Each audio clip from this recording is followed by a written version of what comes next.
The Texas Surge. Adam Curry, John C. Dvorak. It's Thursday, July 2nd, 2020. This is your award-winning Gimble Nation Media Assassination episode 1256. This is No Agenda. One down, 174,000 sealed indictments to go. And broadcasting live from Opportunity Zone 33 here in the frontier of Austin, Texas, capital of the Drone Star State. In the morning, everybody. I'm Adam Curry. And from northern Silicon Valley, where we're all talking about the guy who went to the party and dropped dead the next day from coronavirus. I'm John C. Dvorak. It's Crackpot and Buzzkill in the morning. No, that is not the talk du jour anymore, man. It's a show day. Spectacular news. What? They arrested Ghislaine Maxwell. Yes, I was all over the news this morning. That's spectacular news. This is the first of 174,000 sealed indictments. I have all of them. Listed by state. Yes. What's number two? No, they're still sealed. They're sealed, so we don't know. But we know how many there are per state and in what districts. California has about 50,000. Yeah, we'll see. We'll see. The entire governor's office. Yeah, who knows? Wouldn't be that surprising now, would it? So I'm reading this story. I want to read this story. Man attends a party. This is according to CNN, so we know it's true. Yes. Yes. The next day, he died of coronavirus. So he goes to a party, he goes to a party, and they don't say this, but it should say he goes to a party like a fool. Yeah, it should have said that, yes. And then he turns out somebody there had corona, and then this guy was, according to the headline, the next day he died of coronavirus. Yes. Okay, so I'm just going to read this. I don't know why I'm laughing. It's not funny, of course, but there's a punchline coming, I feel. Well, okay, this guy, a Southern California man who tested positive for coronavirus after attending a party, expressed his fear and regret a day before he died.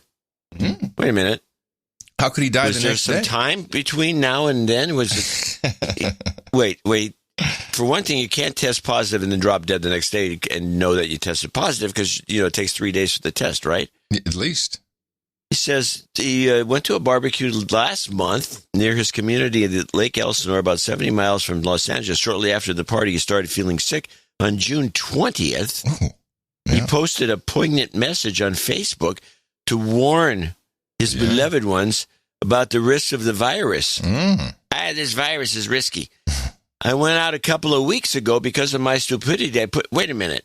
He went out a couple of weeks ago, and then he's writing about, how does this match the headline, which, quote unquote, the next day he died of coronavirus? Gee.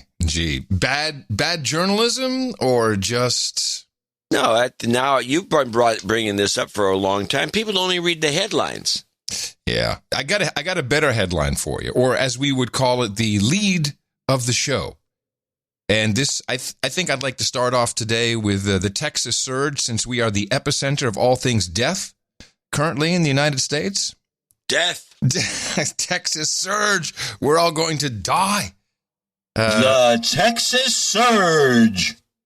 Chris Hayes started his show last night with the following 29 seconds, which I just needed to share. Good evening from New York. I'm Chris Hayes. Right now, right this moment, there are Americans who are alive and who are healthy who will be dead by the fall.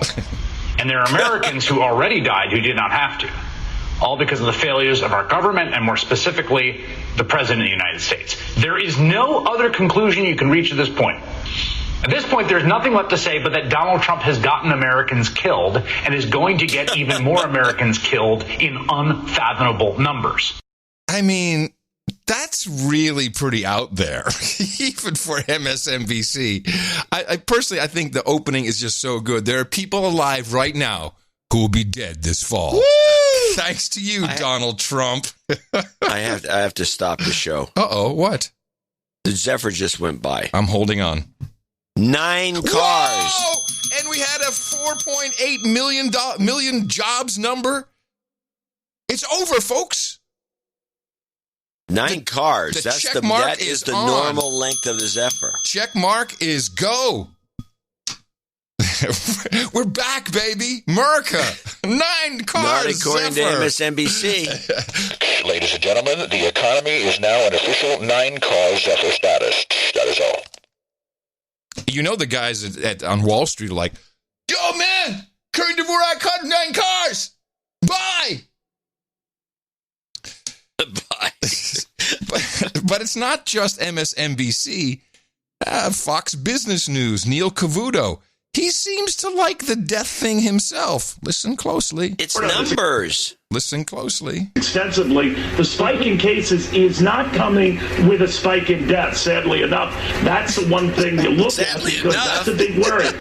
It's not coming with death what numbers. Did he say? Yeah, listen. We're on this extensively. The spike in cases is not coming with a spike in deaths, sadly enough. That's the one thing you look at because that's a big worry. What? Sadly. Yeah, I don't... He said sadly enough Yes. in regards to the death toll. Yes. Yes. Sad. I wish I could report more death and destruction. I just can't big do spike it. his numbers. That's pathetic. Just don't have it. I'm so sorry. That's by the way, I'm giving you a clip of the day for that because I'm so Adam Curry, John C. Dvorak. Hey. Whoa, I'm out of control. Did we already do this? No, I can't stop it. Stop it. I can't. He's no agenda. Shit. Can you not stop it? Now, what? Hold on. Give him some new gear, people. What the heck just happened? Oh my goodness. That was the Tourette's. man. Buttons. That was a MIDI control freak out. Hold on a second. All I wanted was my clip of the day, and now that won't even play. Don't worry. If you're listening to this on the live stream, it'll never make it to the show. I'll clip it all out.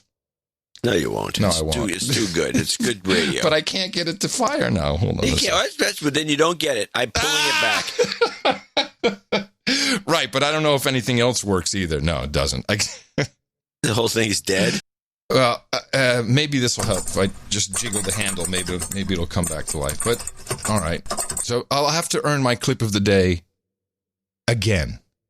You can Later in this program. Possible.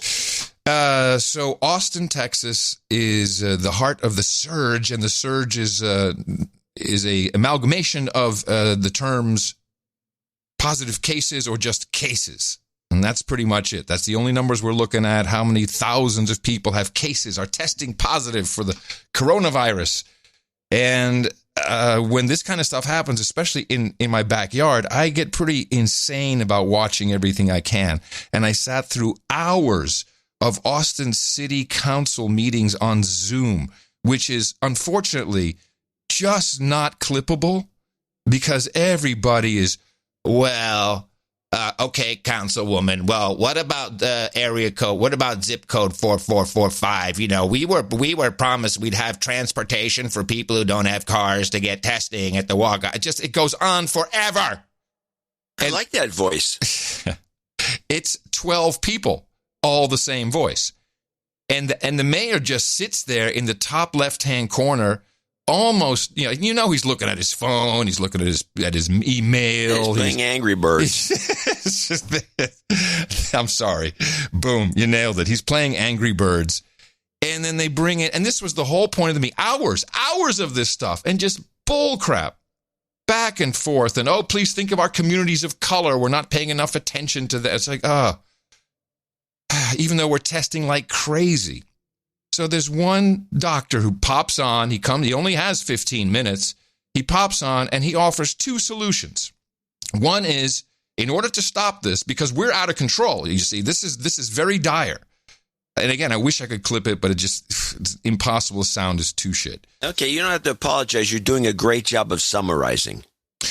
2 options. 1, everybody face mask all the time, everywhere, starting now. Outside too, in your car, in your bedroom, everywhere. Or if we are not capable of that, as the mayor said, if we are not capable of that, option 2, which is a direct and immediate 35-day lockdown, complete.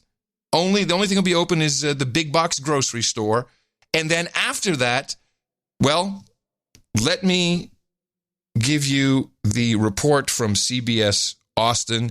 No choice has been made. I don't even know if the mayor can make this choice for the city. Maybe under the new rules that Governor Abbott, he seems to have gone a little easier on stuff, but it was one thing to be requiring face masks and muzzles in businesses. It's another thing to require it full time everywhere, and yet another to say we're going to do a 35-day lockdown. And so I'm like, okay, this will be interesting. Well, what is the news report? Well, this is going to sound counterintuitive to those who are trying to avoid another shutdown, because the plan that the mayor is floating, he mentioned it last night on his Facebook Live, actually involves a 35-day shutdown, followed by an extended period of lessons learned. You remember the shutdown? I love this. Followed by an extended period of lessons learned. Did you learn? I hope you learned from your 35 days in the corner. Lessons learned. An extended period of lessons learned. You remember the shutdown? The schools, parks, and businesses fully closed, and churches were reluctant to meet for fear of spreading the COVID-19 virus. We all stayed home and only traveled to essential businesses for food and supplies. Well, if I understand the mayor, under this proposal, we can expect more of the same. But coming out of the shutdown will be different, he hopes, now that we've seen what happens when people let their face masks down and gather shoulder to shoulder in large numbers. We're going to come out after 35 days. Everybody's going to wear their face masks when they're around other people. Everybody's going to social distance. Nobody's going to go out when they're sick. Everybody's going to get tested. We could do that. We could come out, be in orange, and just stay in orange. And if you look at this chart, that also enables us to open up schools in the fall. Yeah, he's talking about our current stage 4 orange on the city's COVID chart. Everyone is struggling to find a way to get our school kids back in the classroom, and the mayor sees this plan as one possibility, but it would have to start pretty soon. And just how long would we be in this extended period of our best behavior? Well, according to the mayor, until a vaccine is available for everyone, it'll be that long. Holy crap. So it's present now. I'm sure that I didn't see his Facebook Live. I can't access Facebook anywhere from my networks, but I'm sure that the mayor offered the two solutions. But no, the reporter standing on 6th Street with nothing going on, but he has a mask on. That's why he sounded like this. He said, oh, no, it's just going to be the 35 days. That's what we're looking at. And then the lessons learned period. Oh, yeah, lessons learned. So I'm going to give you the conclusion, and then I want to go back as to why this is all bogus, because what is coming, I understand, and we're not the only place. This is happening all over the country now. This mandatory mask is coming back. And Fauci did an interview, I think it was, I don't know if it was CBS or not. And I'm just going to pull this one clip out of order. It's only a minute. So they're talking about the vaccine and the entire scam of that we'll get to later. But listen to what he's talking about when it comes to herd immunity. And bear in mind the whole concept of masks. Right now we're being taught. This is an obedience class. That's the wordage they're using. Total 35-day shutdown and then a lessons learned period. Lessons learned. And that does not end until the vaccine comes. So listen to what Fauci says about what we need for the vaccine to be effective. I doubt seriously that any vaccine will ever be 100% protected. The best we've ever done is measles, which is 97 to 98% effective. If only, say, 75% of Americans are willing to get the vaccine, and it's only, say, I think you just said 75% effective, is that going to get us to herd immunity? Unlikely. And that's one of the reasons why we have to make sure we engage the community as we're doing now to get community people to help us. To help us lock people in, scare them, teach them a lesson so that once we've taught them how to obey and listen to us, they will be willing to take the vaccine. People to understand that we are doing everything we can to show that it's safe and that it's effective, and it's for the good of them as individuals and in society to take the vaccine. So we have a lot of work to do because, as you well know, we've spoken about this intensively in the past, there is a general anti-science, anti-authority, anti-vaccine feeling among some people in this country, an alarmingly large percentage of people, relatively speaking. To me, it's completely clear. We need a couple things. First of all, please realize that in Austin, Texas, orange is a dangerous color. Orange! Orange man bad. Orange is bad here in Austin. That's just a coincidence. I don't know if there's anything behind it. But it's clear. This is to shut up the anti-authoritarian, anti-government, anti-vaccine people, i.e. me. I'm not anti-vaccine, but I won't take this one. Nor will the Africans anymore, apparently. They don't want to be in any more trials. They're not Africans.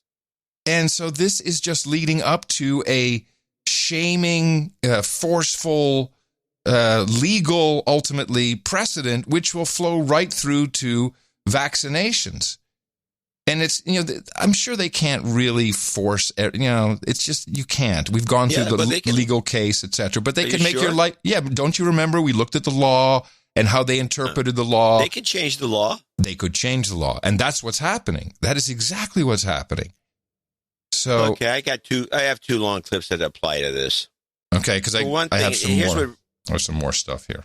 Let me do a filler. This guy is Scott Atlas. He's at the Hoover Institution, and he is a public policy expert in health matters, and specifically, he discusses in a long interview how public policy and listening to experts are two different things. The experts give you some input, and then you do public policy based on what's important for the public at large, not just because some expert told you to do it. And he goes on and on about it. But I have two clips from him, and one of them is the kind of interesting because it, as you heard in the last clip, the science, you got to lock down the science. It's all about the science. And let's just listen to the science on for example, on spacing. The science behind 6-foot spacing is embarrassingly weak. And one underscore to that is that the WHO itself recommends 3 feet. Many countries in the world use 3 feet. Some countries use 1.5 meters. These are obviously arbitrary pseudoscience kind of concepts. And okay, one of the studies that was done to necessitate masks in certain distances is they put 2 hamsters in cages. One of them had a mask on, one didn't, and they blew with a fan micro droplets at them from certain distances. This is not the same thing as an infectious agent causing an infection. Point number 2, though, we know that 99% of people that get the virus have no serious problem with the infection. Half are asymptomatic. Repeat that percentage. I thought it was at least half. Half are asymptomatic. Half are asymptomatic, and 98 or 99% have no serious illness from so you might feel as though you have a cold, sniffles. Or you have the flu, or it's a bad flu, and you stay home. Right. That doesn't mean that you're not going to go to the hospital. You're not going to die. And frankly, if you feel that it's risky to go into a restaurant, then don't go. If you're 75 and a diabetic with, heart disease and obese, and you're a high-risk person and you don't feel safe going into a restaurant, then don't go. Yeah. No one's mandating anyone goes. But to set up a law or a restriction that is based on very, very weak science at best, and to say, okay, you must operate that way or you can't open your restaurant. Peter, 70 or 80% occupancy is meeting costs in Manhattan and in most places for restaurants. You can't have a functional business like that, and no one wants to even go in under those circumstances. The science is really not science. It's a fear-based and sort of cherry-picking of certain studies. It's very poor analysis. As I say many times, a lot of smart people are doing a lot of sloppy thinking. I'll add to that, because I learned it from the dog. that the Netherlands, who have the 1.5 meter society, that's their slogan now, which has been put into actual law, was based on an airplane where one person had the virus, and they looked how far out people around that person got the virus, and that was about 1.5 meters, and they said, okay, that's it. That was their scientific method. Yeah, this idea of science, which is what these guys keep promoting. Oh, science. It's like bull crap. This is no science. If I may then add to this, this is you may have seen this. This is a Stanford professor, Professor Levitt, Nobel Prize winner for science, actual science. He's on a video call with the Nobel, group, or at least that's the logo on this call. And listen to what he has to say about scientists and how science has handled itself and how it has been handled. People are insisting on refereed reports. No one wants to share anything. The scientists are more panicked and scared of reality than anybody else. The august organizations like Lindau, the Royal Society, the National Academy of Science have been totally silent. I am really disappointed. This has got nothing to do with the politics. As a group, scientists have failed the younger generation. There should have been a committee formed either by the Nobel Foundation, by Lindau, by the Royal Society, the National Academy, in the middle of February, when this was coming down the road, and we should have discussed this. Instead, we let economics and politics dedicate the science. And for me, the worst opposition I got was from very, very prominent scientists who were so scared that the non-scientists would break quarantine and infect them. There was total panic, and the fact is that almost all the science we were hearing, for example, from organizations like the World Health Organization, was wrong. We had Facebook censoring the World Health Organization, contrary views. This has been a disgraceful situation for science, and I have nothing to do. We should have been talking with each other. Reports were released openly, shared by email, and all I got back was abuse. And you're going to see that everything I said in that first 6 weeks was actually true, and for political reasons, we as scientists let our views be corrupted. The data had very clear things to say. Nobody said to me, let me check your numbers. They all just said, stop talking like that. Stop talking like that. Exactly. Yeah, there's no science here. This is bullcrap. And this, of course, this is the way it's been going since the global warming scare and fear mongering. I do have one more clip from Atlas, which also applies to this because it was also mentioned by Adler about the schools and maybe they should reopen. Mm-hmm. This guy has some commentary on the school shutdowns insofar as public policy is concerned, and this is quite good. The serious child abuse emergency room visits are up 35% during the lockdown. Now, let me tell you what that means. This is very important. Somebody who brings in their child to the emergency room, that's not because they smacked them around and gave them a black eye. These are, and I'm saying this with sadness. These emergency room visits are for children who the parents think they might have killed them. They're unresponsive. They have multiple broken bones. These are the most serious 35% increase in child abuse, and that's directly due to the lockdown, and I'll explain why. Because when you lose your job, the correlation of amount of child abuse found in a home is directly correlated for lower socioeconomic group, unemployment, alcohol abuse. This is markedly increasing during the lockdown when we know that almost half of people making $40,000 a year or less lost their jobs. By far more than people like you and I. And so when these people have children and the schools are closed and there's a tremendous amount of stress in the household, we know that the emergency room visits are going way up. And that's only part A. Part B is that, do you know where the number one place that child abuse is noticed by an outside person? The school. School. You close the schools, you have no visibility on the overwhelming majority of child abuse. So this is creating a really catastrophic, sad, and simply unspoken harm to the children. You realize, by the way, I didn't mention in the article, this is in the article, that when children go to school, that's the number one place where people with children with need glasses are detected. Children that need hearing aids. I mean, the schools the school lunch program. For some kids, it's the best meal they get all day. Yes, exactly. So when you shut schools, you're really, and there's no risk to the children. Again, there's zero risk to the children. You are directly harming children. I don't understand how people who claim to be so focused on children, teachers unions, I think it's really outrageous. This will go down as the most heinous misapplication of public policy in modern America. And I predict that it will never truly be reported properly, but that this heinous policy, etc., that will go down in history, is based on fraud. And I remember I really could not clip the Austin City Council meeting.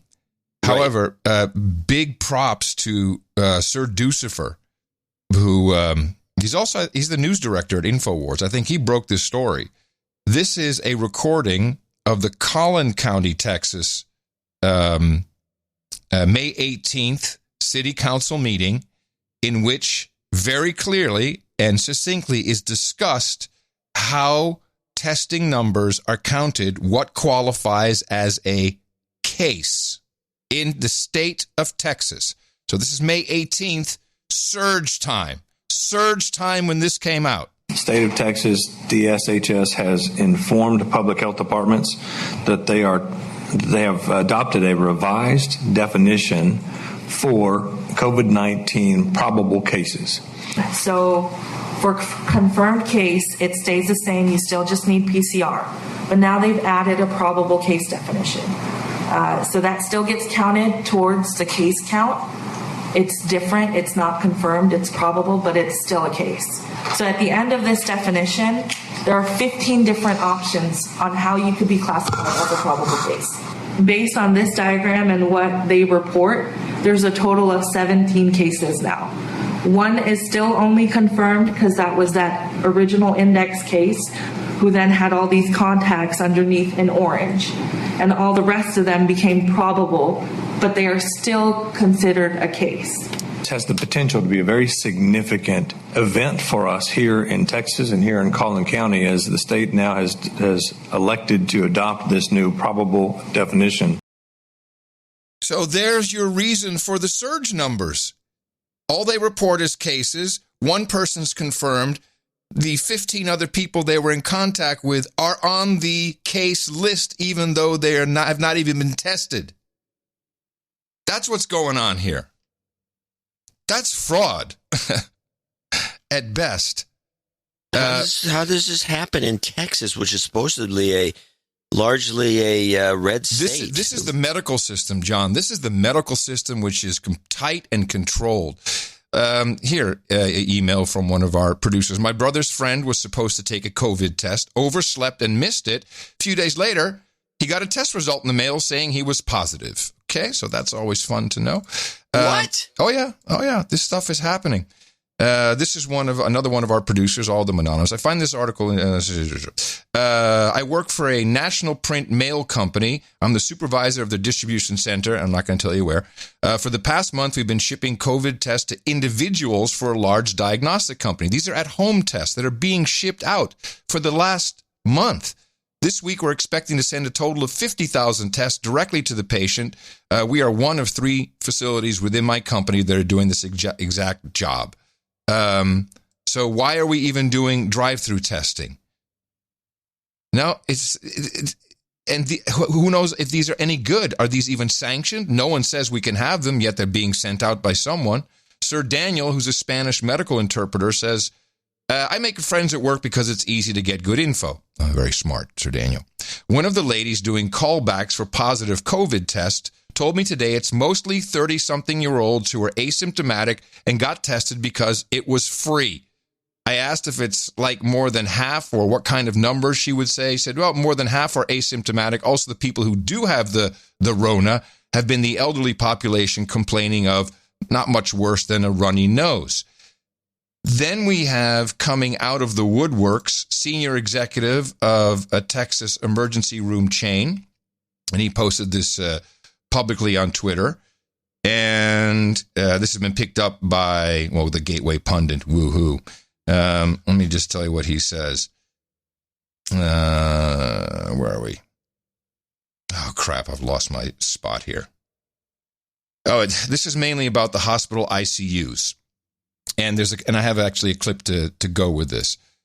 What we're hearing now is we have an increase. So yes, deaths are not following the cases, even though these cases are super inflated, because we now know that it could be a factor of 15 of contact traces that are added to this cases list. And even this, I mean, I don't know. Is that really true? Is that what they're doing? I saw the document. They showed it in the city council meeting. I presume that's what's happening. But then we have the deaths.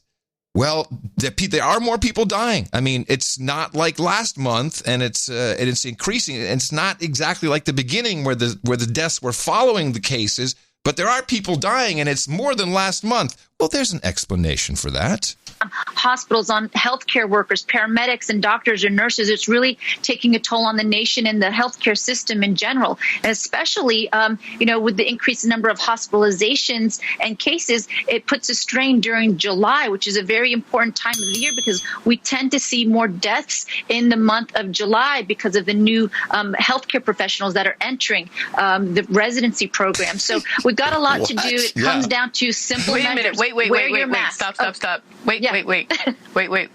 You're about to make something really an important point about masks. But what did you tell me? You just said that in the month of July, you see death rates increase because you've got new students or medical, professionals coming online. Sure. July is when. So it's not so much that that's the fact. But, this is a medical professional going, yeah, sure. She doesn't get, it's not like she's horrified. Matter of fact. Just sure. Yeah, sure. Students or medical, professionals coming online. Sure. July is when, July is typically the month where we have people who, doctors, they graduate medical school and they enter residency. So sometimes we tend to see increase in the rate of medical errors and deaths. That's just something that, is well known in the medical field. So that just goes to show you we have the burden of this. Isn't that incredible to hear that? You get clip of the day. You picked it up. I finally did it. Yes, and it works. Woohoo! Yeah. Clip of the day. That was a phenomenal clip. But even NPR is reporting scientists warned CDC testing data could create misleading picture of pandemic. And that is, yes, I know. Well, that's kind of against everybody else saying, the numbers are the latest big. This happened. This is the second round of this, by the way, the surge. This is not a surge in deaths or a surge in cases. It's a surge in telling people that everything's underreported. Yes, that's exactly what it is. Now, this is a report from South Carolina, but it's this, and I have it because this reporter, it was a very weird report. He's on the street. He's doing this report. He's kind of reading off the numbers, and that's, just kind of leaves you thinking like, wow, that's high numbers, whatever. It's very confusing. And then for some reason, the report continues and it kind of unfolds with like an on-the-spot debunking, but I don't even know if he realizes it. So South Carolina, but it's the same happening here in Texas. We have now medical doctors, CEOs of medical systems saying that this is what's happening. But first, listen to how it's reported and what people in South Carolina saw on their local television news. These numbers may not mean or look like what they seem. That DHEC data shows... If you know what this has already thrown me off, by the way. ...that as of today, 94.7% of hospital beds in Anderson County are currently in use. Anderson is followed by Lexington County in second place at 88.2% and Sumter County in third at 87.6%. It is important to note that according to ANMED Hospital, these numbers are based on staff bed counts, not total capacity. ANMED is currently only in phase 1 of COVID response, meaning that if ANMED needed to increase available beds and move to phase 2, it easily could. So, unless you've been with your head inside this shit like I've been, you have no idea what he's saying, but I heard some high numbers. Now, the report continues with a quote from the doctor from the hospital. So it appears that, 90% of the hospital, or of the beds that's possibly available for COVID patients is occupied, when that's actually not accurate. What it means is the current phase that the hospital is in has a 90% occupancy for that particular phase. According to ANMED Hospital, COVID-19 patients only make up about 6% of all current patients. ANMED released this statement at WYFF News 4 regarding the numbers, saying in part, when our census dropped significantly at the beginning of the COVID-19 outbreak, we appropriately reduced the number of staff beds we report. The fact that our occupancy is high means we are doing a good job of matching our resources to the level of demand during this crisis. Of course, you just heard McMaster mention how we need and want more people to start wearing masks and social distancing here in South Carolina. The people of Anderson County reiterating that same idea. So what has happened now is they've allocated X amount of their beds and resources all the way up and down the line to COVID. It's not the full, it's not the full hospital like it was before, or only COVID. So now they have between 80 and certainly 90 and 100% occupancy. That's how you run the business. You've got to be at least 85 to hopefully run profitable. Yeah, of course. Of course. Why do you think they're doing away on the airlines with the middle seat spacing? No, they're doing full on. The key number there is that 6% of the total was COVID. 6%. That's a small number. But and they allocate X number of beds for the COVID people. Hey, it's 100%. It's 100% capacity. And of the 6. And these numbers are being abused to shut us down in Austin. And I'm not having it this time. I'm not having it. This is really messed up. And it seems like pretty much everyone. Now I look at the city council. They're idiots. They're not reading anything. God knows what they're into, but they're not. They can't be serious, really. But Adler, he just sits there, whatever this guy was. I got to find out who that was, who showed up for 10 minutes and gave the options. Now he's clearly the heat-seeking missile. And now we're being threatened with 35-day complete lockdown, which that's terrorist, man. You know what terrorists do? They blow something up, and then when the ambulance comes, they blow up some more bombs so we can get rid of you too. Yeah, they blow up the ambulance. Yeah. That's it. These are terrorist tactics. We're in tatters here in our this is hospitality I'm sector. finding this quite amusing coming from you. What do you mean? Well, Texas was so ahead of everybody else, and you were kind of, except for your locals there in Austin, everything was going swimmingly. And then somehow it all turned south. Well, and now you're being threatened with 35-day actual lockdown. We don't even have that threat here in California. I know. It's to teach us a lesson. Lessons learned is what we need here. But who's teaching you the lesson? They. Who's they? The Washers, the Illuminati, the new. No, maybe we can boil it down to a couple of different things, because, and I'm just going to go back to Fauci for a sec. The vaccine business is a little different this time around, and that will be evidenced by some news that came out today that is about a therapeutic, not a vaccine. But listen to what he says, how this is arranged with the vaccine companies this time around. So if this were normal business as usual, no emergency, companies would not make investments in the next step until they were sure of the previous step. They wouldn't be manufacturing doses unless they knew the vaccine would work. What's happened now with major investments on the part of the federal government, that when these products reach a certain point, phase 2, early phase 3, you're going to push the button and already start manufacturing. So I just want to try to just distill that for a second before he continues. So unlike any other time, this vaccine has been pre-funded for distribution levels by the federal government. The money is already in. They've got the majority of what they needed. The numbers are astronomical, and we paid for it. Early phase 3, you're going to push the button and already start manufacturing, which means that if you prove that it's effective or not, but let's assume it is, and it's December or January, by that time, you will already have a lot of doses to distribute. In fact, several of the companies, and I can't vouch for them, but they're saying it with confidence. Several of the companies are saying that by the beginning of 2020 into 2021 and into 2021, they will have hundreds of millions of doses. And after a year or so, even as many as 1 billion doses. So if that's true, and we'll take them on their word, then you and I and others could have a vaccine that we might be able to take in December or January or February. So that's your market right there. And it's pre-funded. It's good to go. The stock will be ready. And there's an entire system for getting this into people's bodies. And there's a lot of money. And they're all raring to go. And we learned today, this was from The Guardian, a kind of a pissed off article. It's The Guardian. U.S. secures world stock of key COVID-19 drug remdesivir. Remdesivir is, what has replaced hydroxychloroquine as the preferred in the public eye and only for end of life. End of life, yes.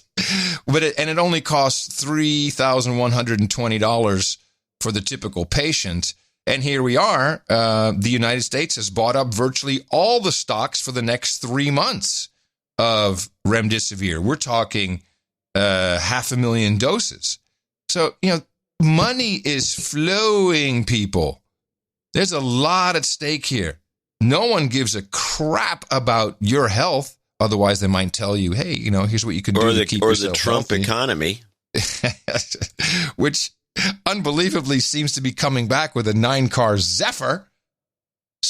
Which is like, contradicts everything I know. we were. But this is being told. So take all of this data together. This is a scam. This is an absolute scam, and it's working so well that we have the backyard cocktail Friday evening. I'm getting ready for it. I have my mug. It actually says. It's not world's best dad. It's best dad ever. Best dad. It'll do. It's white mug.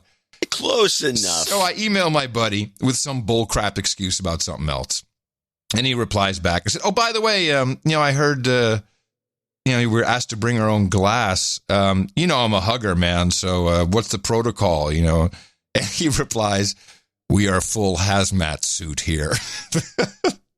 So we're going to be sitting in the backyard with masks on, with my mug, and 6 feet apart from each other, I guess.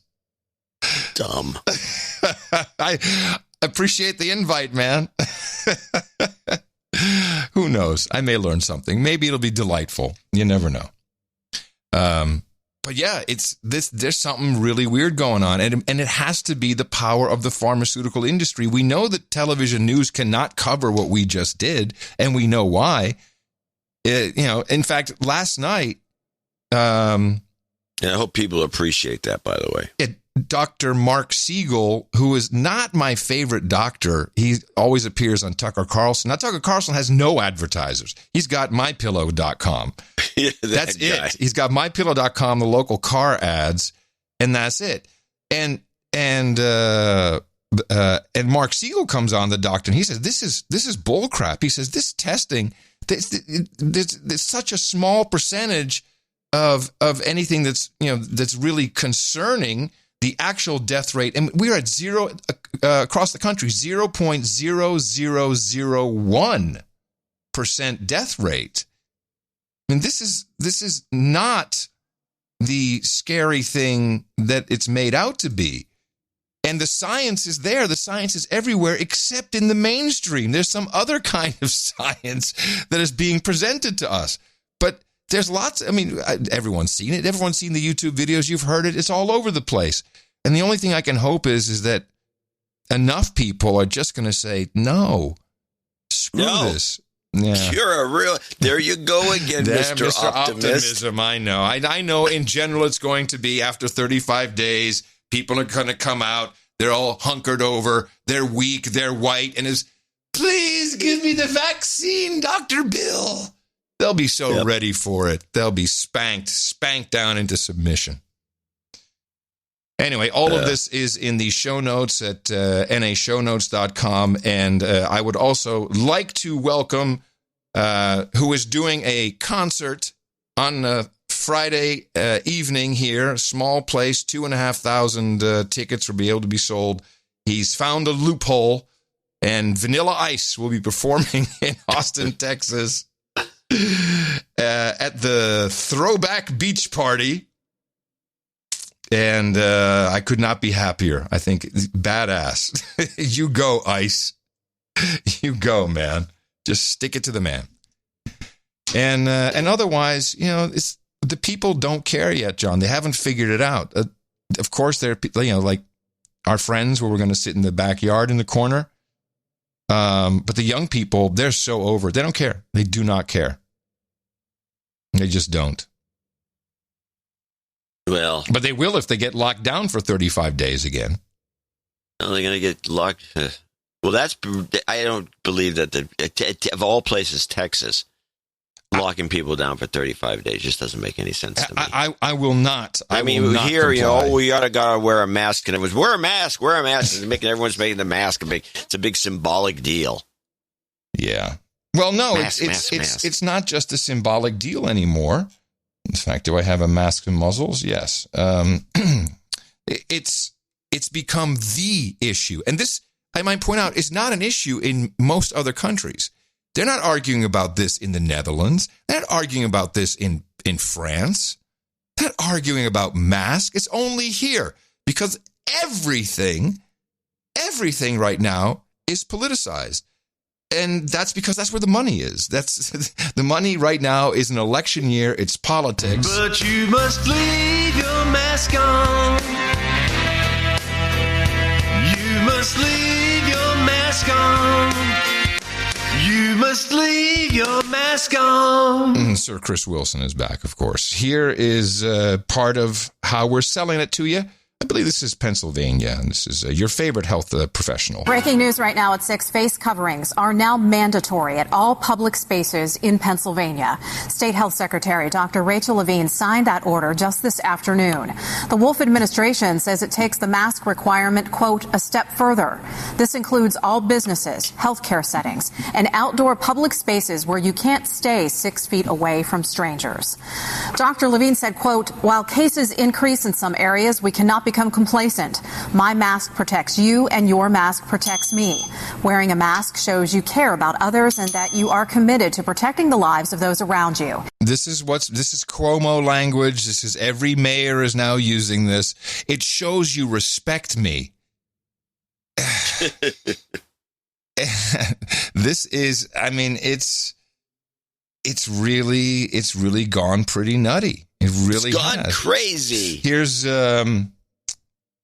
this is cool. One of our producers works at the Oregon Public Health Hotline, where people can call in if there's an issue with. It's kind of like a 911 for Karens. This is what our producer said.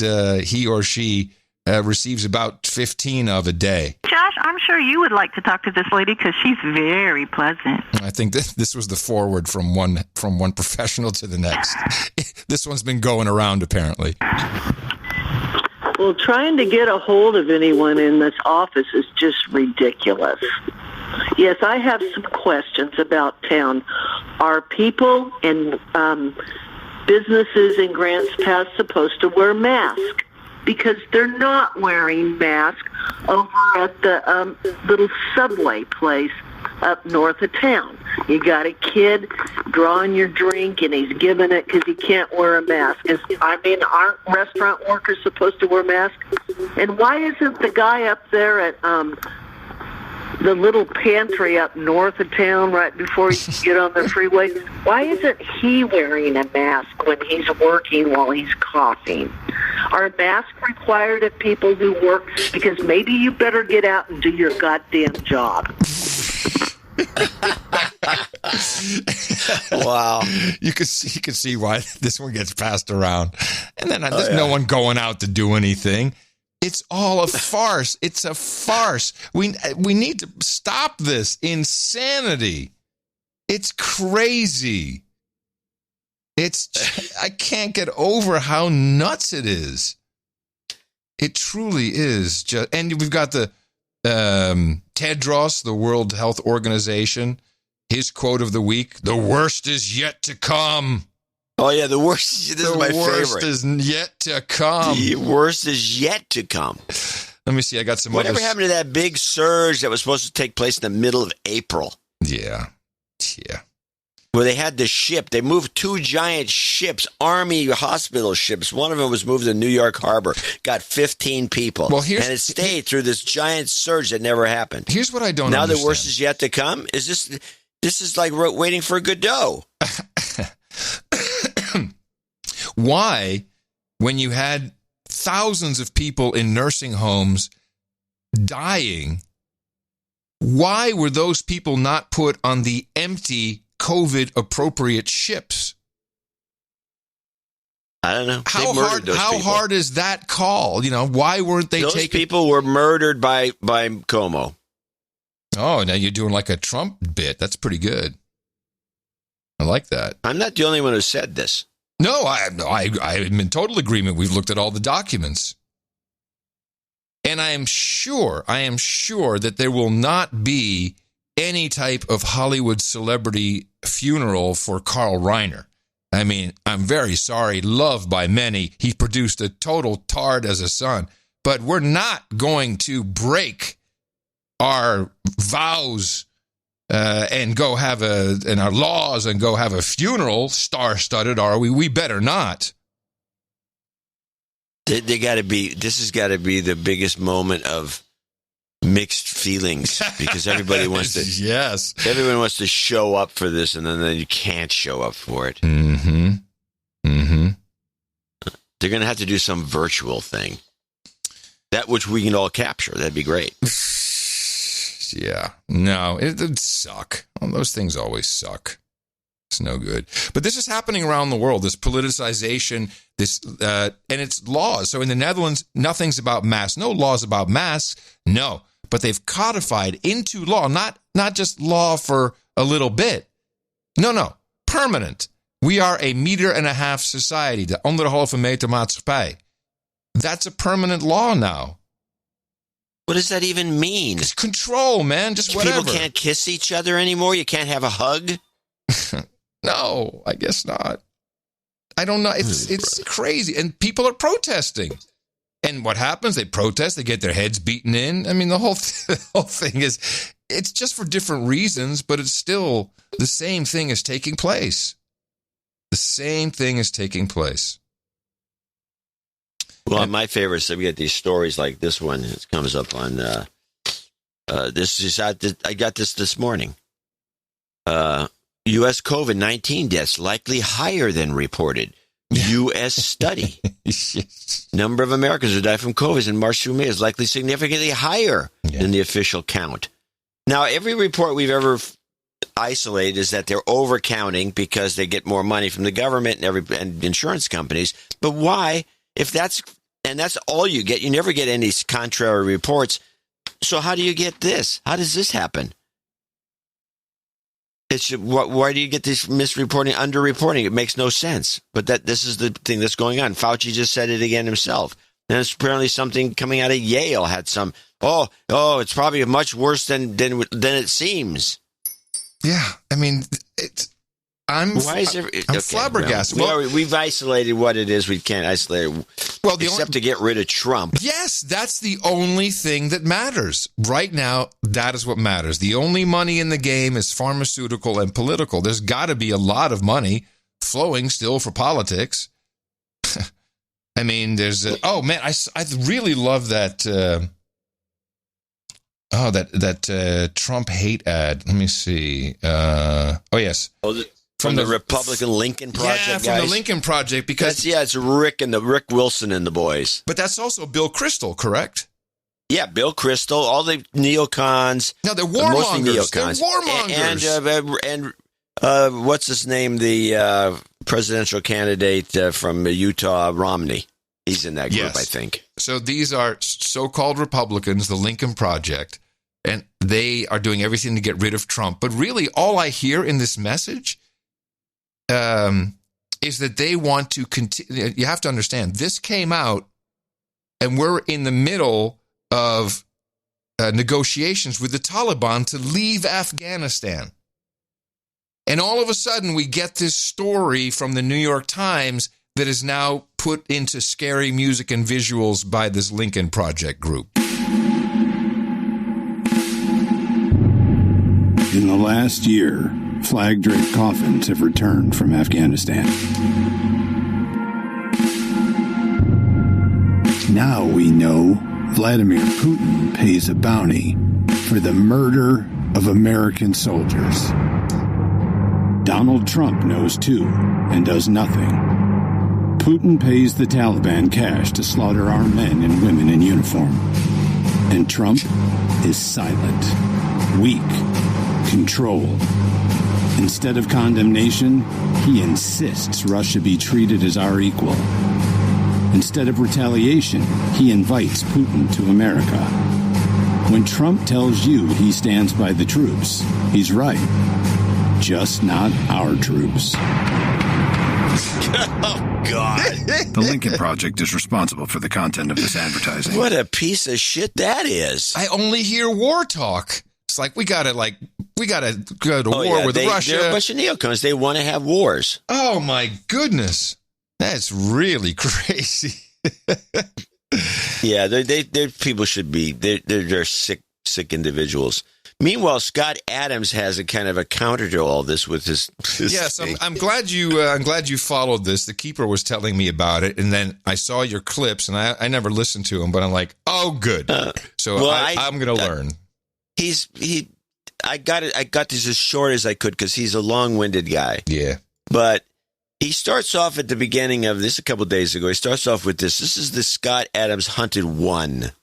All right, so that sort of tells you where we are. I tweeted this morning provocatively, and I know that's why some of you are here, that if Joe Biden gets elected, that there's a good chance you'll be dead within a year. Now, do you recognize that technique? What does that sound like? Who are you reminded of? Chris Hayes. What persuasion does it remind you of when I say that if Biden is elected, there's a good chance you'll be dead within a year? Does it sound familiar? It should sound familiar. It's AOC's play about climate change. Yeah, some of you got it in the comments. Oh, okay. Now, so he starts with that, but he's not really done with this idea. And he's actually taking it a little more serious than you'd think. Well, because it's working. He's got traction. There's something's going on with it. A lot of people are talking about this is where it goes. Now, he just says you're going to be dead here. But now here's where he's actually, I think he's serious, too. This is Hunted 2. So under a Biden presidency, some things that you could be sure would happen would be that the protests would get out of control and the police would be taken off the field. Now, if you take the police off the field, what stops the protests? Nothing. It just gets worse. But more importantly, I think that the Republicans and the people who had ever supported Trump, and I would be on that list, I believe that we will be hunted. I think that we'll be hunted. Now, if you don't think that, remember the story I just told. So Carson Griffith lost her job, as she tells the story, entirely because somebody imagined that she was a Trump supporter when in fact she had one tweet long before he ran for president. That's it. Long before he ran for president, and some other social media thing that was sort of ambiguous, I forget. And that was enough for her to lose her job. She lost her job over the suggestion that she might possibly be a little bit friendly to Trump. So he's already, this is like halfway through his bit, but he makes a good point. He makes a good point. I like it. He finishes off here in the final clip, but let me just set that up by saying, first he says you'll be dead, and then when he says hunted, he never associates that again, but it's in the back of your mind that you're not only going to be hunted, but you're going to be hunted and killed. Well, wasn't it the controversial Netflix movie where people were hunting conservatives and it got canceled, and then they brought it back, and I think it got released sometime during the lockdown. I think it was called The Hunted, and they were hunting down Republicans. So there's that element. Someone will, one of the trolls. Well, and here we go with his final comment. So here's some things that signal what would happen under a Biden presidency. Today, you can't go in public wearing a Trump hat without getting your ass kicked. Would you agree? If you can't even wear a hat or announce that you're a Republican in a lot of places because it won't be safe, you'll lose your job. You could be a threat of physical violence. There's already no freedom for part of the people in this country.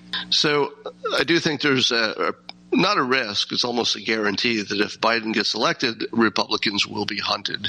Now, when I say hunted, I mean identities will be surfaced so that people will lose their jobs and stuff like that.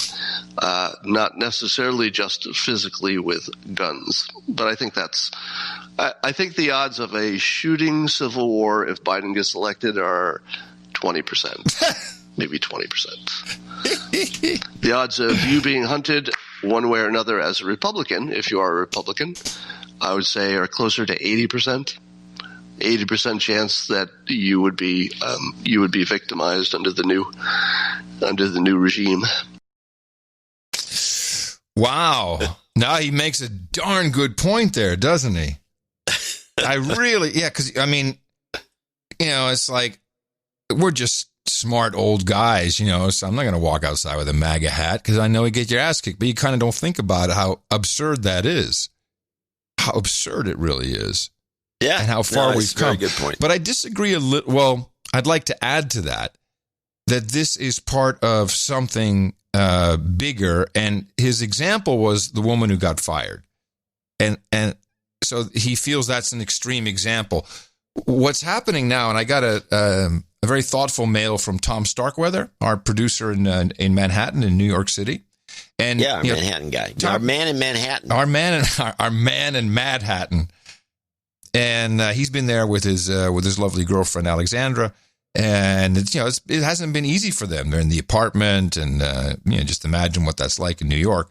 But he's a photographer. He's a licensed journalist. I tell you, he has credentials.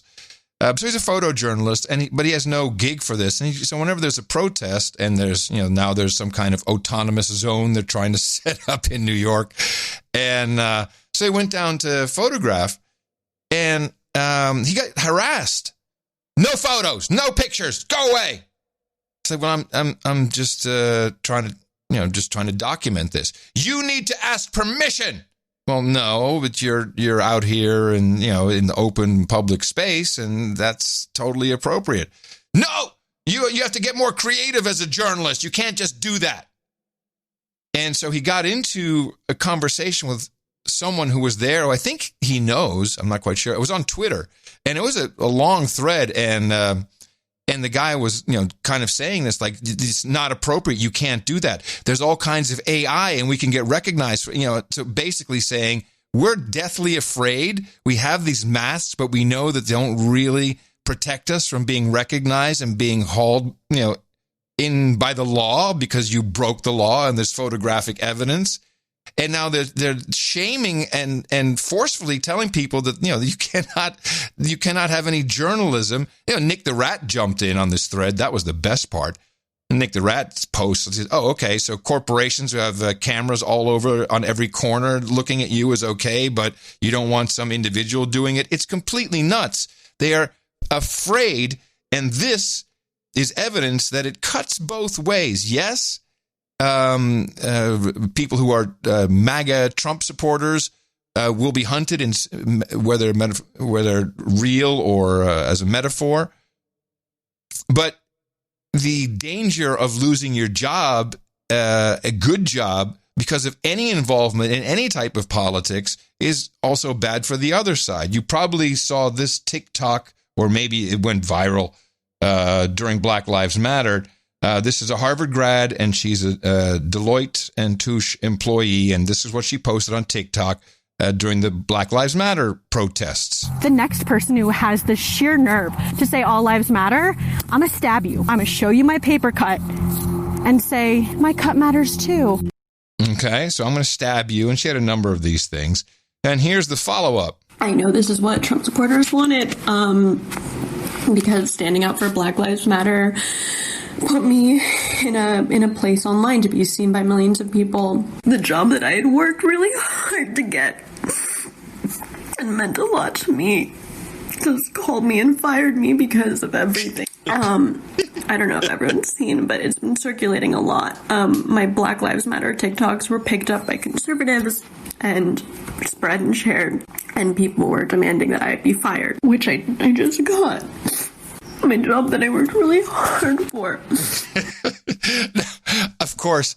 What a whiner. Schadenfreude is beautiful. But children, stop it. On all sides, children, stop it. Tears can only come for everybody. No one's going to win. By the way, there's those tears were violence. I have a clip. Tears are violence? Oh, you didn't know this? No, help. So I went to the Blocked and Reported site, web podcast, and there was a woman on there who had an early experience with the white fragility chick. Hold on. What is the Blocked and Reported website? We've talked about this. Is like Katie Hodgkins or whatever her name is, and it's a Blocked and Reported. These are the guys that are tracking the social cancellation, being canceled. Cancel culture. Cancel. Okay, we've talked about this podcast. I've had clips before. Yes, I recall now. Okay, I gotcha. Blocked and Reported. So she's got this woman on who was an early. I'm her excited. Company. I'm already giddy. I can't help it. The woman comes. I don't believe me. I could have played an hour, but I just got the one clip. I just want because I'll summarize most of it. She was part of a theater group that was doing a black play, and apparently the N-word was in the play, but it was because it was a sensitive audience. So somebody dropped it out, and some stage manager in the back on a mic says, "Oh, we're supposed to say." Then they used the word right there on the spot, and it brought the place into a tizzy because somebody said the word, and so they had to bring this woman in who was doing these these gigs where she comes in and lectures you about how you're insensitive, and that's where the little bombshell happens at the end of this report. You can play it. What happened to lead to your introduction to Robin DiAngelo? Robin DiAngelo was brought on board at the company as a racial sensitivity consultant after we had an incident regarding the N-word, and it got really, really heated. There was some publicity about it, even in like the local press. And one of my organization's like immediate responses about the whole thing was that we were going to start in on this like EDI journey. And EDI, that stands for Equity, Diversity, and Inclusion. And so can you give me a little bit more detail about the incident? So did someone call someone else the N-word? Was it like that, or was it more like a sort of microaggression? Well, that would have been really awful, right? If someone called someone the N-word. It was not that. It was a stagehand was like mic'd into like the backstage mic'd system. And the stagehand asked a question. This is purportedly what happened. Like, I wasn't there. This is the story, is that the stagehand asked a question about what they had just heard in the script being spoken online. The play at the time that was being performed was like a mostly black cast. It was a play about like the African American experience in this neighborhood in New York City. And I guess there's like a pause in the script where the character sort of implies a word that's not said. And the stagehand basically asked into the mic, did she just say the N-word? But the stagehand said the N-word. And it got out that was said because there was like an intercom system. And so the cast heard the N-word being said. And then all hell broke loose. There was accusations that the company like didn't initially handle it correctly, that there was some apology from the stagehand to the cast for saying the word out loud. but the apology like wasn't enough, or they had issues with sort of how that was handled. And then there was a big all staff meeting held about it so that it could like all be aired out in the open. And that staff meeting was like unlike anything I had seen. It was a fucking shit show, Katie. Yeah, tell me about it. Lots of crying. Oh, white tears? Definitely a lot of white tears. But in our defense, we didn't have Robin yet telling us that white tears were violent, so we just didn't know any better. Clip of the day. And the second edible had just kind of hit. White tears are violence. I'm writing it down. I mean, just for myself, you know. Oh my goodness. That is the D'Angelo. That is the white fragility lady. She's up in her game. Impressive. And what do you think an EDI sesh goes for? That's got to be a $25K gig right there. Absolutely. All right, everybody, let's sit here. Now, you have the talking stick. How do you feel when you heard that word? Oh, my God. It's probably a really cool outfit. Everybody's probably pretty respectful. They're all creative, you know, the nature of the play. And someone just makes a mistake and then they have to bring in the equivalent of the feds almost. Robin D'Angelo is she's like top notch EDI. What was that? Equity, diversity, inclusion. Inclusion. God, yay. Inclusion, yes. Wow. I don't even know what to say, where to go from that. I'm still kind of reeling from it. That is white tears are violence. So if that's, I mean, how can anything be straightened out in that organization? If people are so upset they're crying and then they're accused of being insincere, I presume, because they're white, because of the color of their skin, this is the most racist, crazy crap I've heard in a while. It's unbelievable. I mean, it's unbelievable. It's I don't know how people can put up with it. Have you ever, can you recall a time with crazy crap like this? I guess it's not fair to ask because we have so actually, much more I was media. thinking about this the other night, and I'm working on showing that this is not unusual. An essay. I feel an essay. Well, I don't know. I don't know if it's going to be maybe, but this sort of thing does happen, and it's happened before. And there's some examples I have that I have to discuss or I have to think about more, so I can be more concise. But it's not the craziest thing It's nuts, but it's not completely nuts. Well, it feels pretty nuts to me. I mean, you just look, but all I do, and I get so many calls from people, and they're, you know, my buddy up in Dallas, Vic, he didn't know I had hearing aids. He saw it on Rogan. He's like, oh man, I think I need hearing aids. And so we were chatting, and he said, hey man, before we go, can I just ask you this is all bullcrap, right? I said, what do you mean? He said, well, he's still back at he just discovered that influenza numbers kill a lot of people every year. And so he's at that point. He's at that point, but you know, which for us is 3.5 months ago, a quarter ago. But people are catching on. I mean, we see increased numbers of people tuning in and listening and participating, and they have family or they work in these industries, and they see it, they identify it. I don't know how big it is, but certainly there's enough people to, I don't know. Probably not. We're fucked. All right. My optimism was trying to come through. I know. It just keeps creeping in. What did you take this morning? I told you. The second edible just hit, but that was with the white tears. This violence is just, wow, I'm thrown for a loop.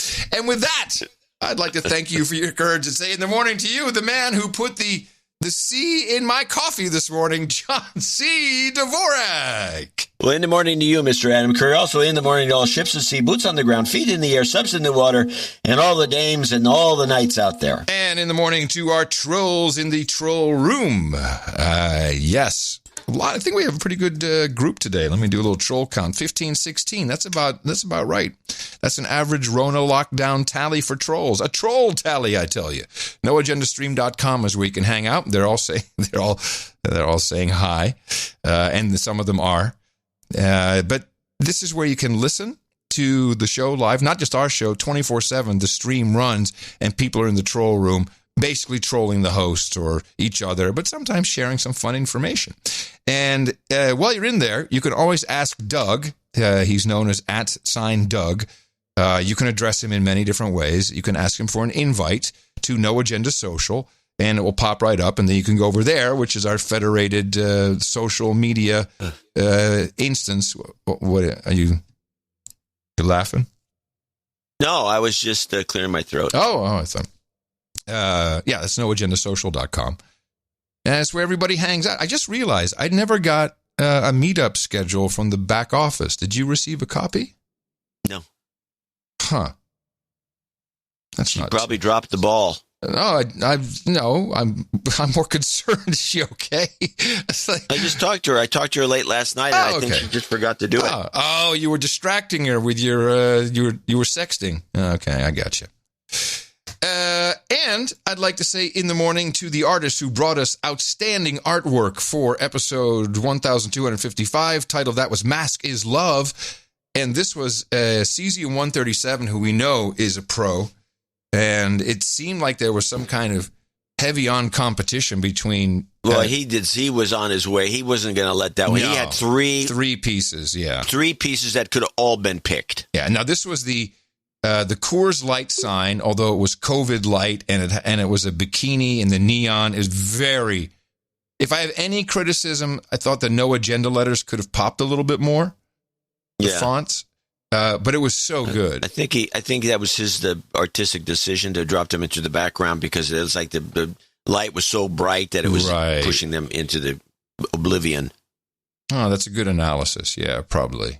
It's the only thing I can think of. Yeah. It's just a decision. It probably wouldn't have worked as well with the bright No Agenda and our names. Well, fantastic piece. And I know there was competition. I think Darren O'Neill had a number of pieces in there. Just unbelievably good. And if you'd like, you can take a look at all of them. I mean, we have tens of thousands of submissions in there because there's so many artists who are doing this. Part of our Value for Value network. The stuff that you could... What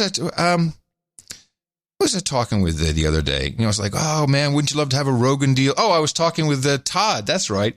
Todd from Blueberry and Rob Greenlee. And you know these guys. I think Todd's a knight. So I think it is Sir Todd. And these guys go way back in time with podcasting, and you know they've been around forever, and they have this show, and they're doing the Podcast Academy and the awards. And you know they asked me to come on and talk about it. I'm like, you know, why don't we do a good award show? All award shows suck. Everything's political. We've got the best comedians on podcasts. We've got real talent we can put together a kick-ass show. And do something good for once. Then I think I would support that. And of course, you have to call the awards the Currys. Then I think it's fabulous, and I'm all in. Now, why was I saying this? I don't know. You were sidetracked because you're actually seriously thinking about the Currys. It was not my idea. It was offered to me. And I went, oh, hell yeah. Forget the plaque. Forget the statue. I'm going for this. There was some point to it. You were talking about cesiums. No, what I was saying. So they were talking about Rogan, and oh man, that kind of deal.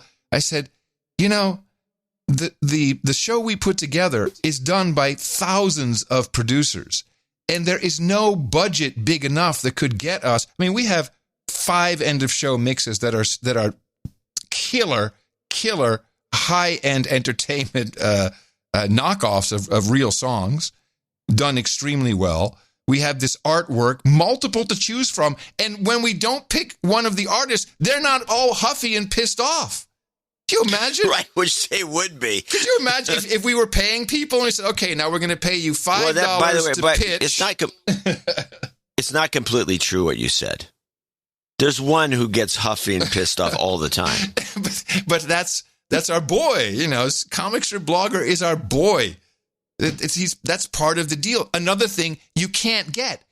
You're not going to get the shill artist who's going to actually help create content by being pissed off about stuff. You got to pay that guy. So this is all unbelievably beautiful what we have in this system. I was trying to explain that to them. I don't know if I thought they were like, hey, I want $100 million. It's like, no, that's what nobody understands the mechanisms at this point too complex, except for old timers. I think some people like Bryony, who does she does a value for value, and she follows the show enough to know that what we've done is unique. But it developed. It wasn't something that happened overnight. That's the other thing you can't do, which people don't get. No, you don't just start and it happens. I mean, podcasting is basically blogging that's much harder because you need gear. And you need time. You need time, yes, exactly. Blogging. Remember when everyone was going to get rich off of blogging? Hey, man, I'm going to publish my stuff on the web. I had a blog, and I got very familiar with the way the numbers worked on blogging. And I watched a number of people start blogging, and there was a time where you could trace people's numbers with some accuracy. And so you'd watch their numbers start to go up and you just see, in the next month it's going to skyrocket, and then they'd quit. Yeah, exactly. I saw this over and over. But at least back then you owned your blog, kind of. Now it's like people get popular. If they don't quit, then they get canceled or demonetized or taken down. So that's ruined it. It's a beautiful. Well, let's thank a few people for helping us. Well, out. Not just a few. These are our executive and our associate executive producers for episode 1256. And we have Baron J.D. Mack, Oracle of the Digital Prairie from Decatur, Illinois, with 1234.56. And I think that would put. I think he should be that show number. He's got it in there. Oh, totally. No, he's totally a show club. Yeah, the 1, 2. Yes, we're gonna make it so. The 1, 2, 5, 6 club. 1, 2, 3, 4, 5, 6. No, but this sounds nice. We haven't had one of those in so long, and it just feels good. What does he say? ITM, he writes, I much respect to both of you from Baron J.D. Mack, Oracle of the Digital Prairie. The value for value donation is intended to do two things: an ongoing atonement for my many years of passive listening, and to raise my donation level to that of a Viscount. Nice. Like many tribe members, my mental outlook has been positively affected by your unique technique of media deconstruction. The M5M barely gets my notice, and I am the better for it, thanks to you. I humbly ask for a Reverend Al, your choice, and an LGY. Thank you for your courage. And no other karmas? I guess not. Okay, but he will have a title change later on. I chose this one since you said it, ma'am. RESPICT. Yay! And thank you for your courage. Very much, in fact. Stephen Tuckney in Littleton, Colorado. $827.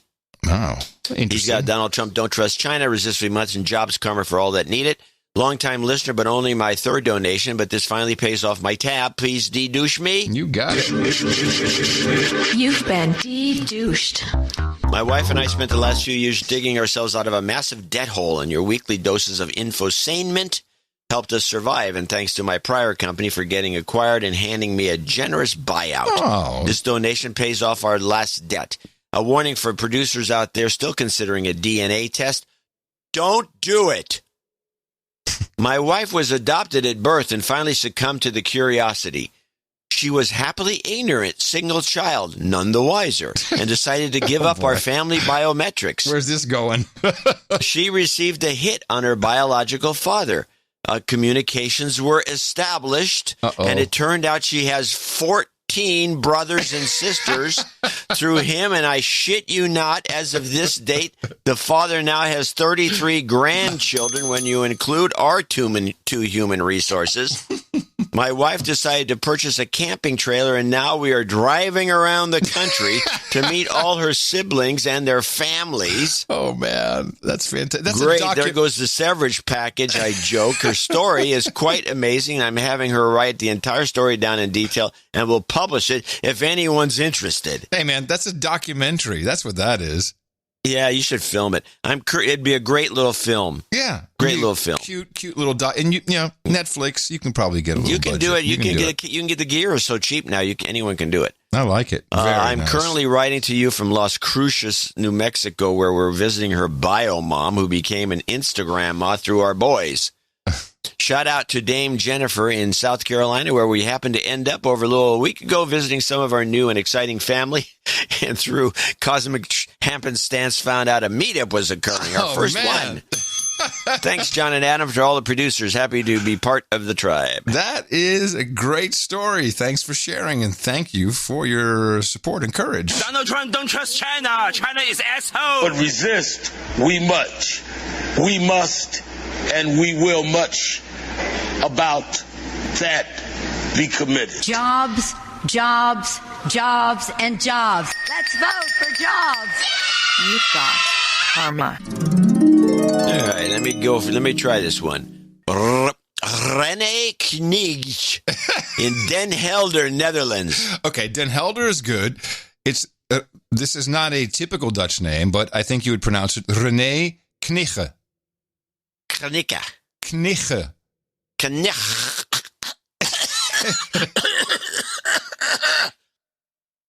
In Den Helder. Nailed it. A birthday donation in his name, Peter Strux from Maastricht, the Netherlands. Will have a B-Day on the 3rd of July, 50 years. This donation will make him a knight, Sir Kuss of Maastricht. He has mentioned this once for a title. Greetings, René. Okay. Well, so he's giving this. Oh, he's giving it to Peter. Yeah, so Peter that's very nice.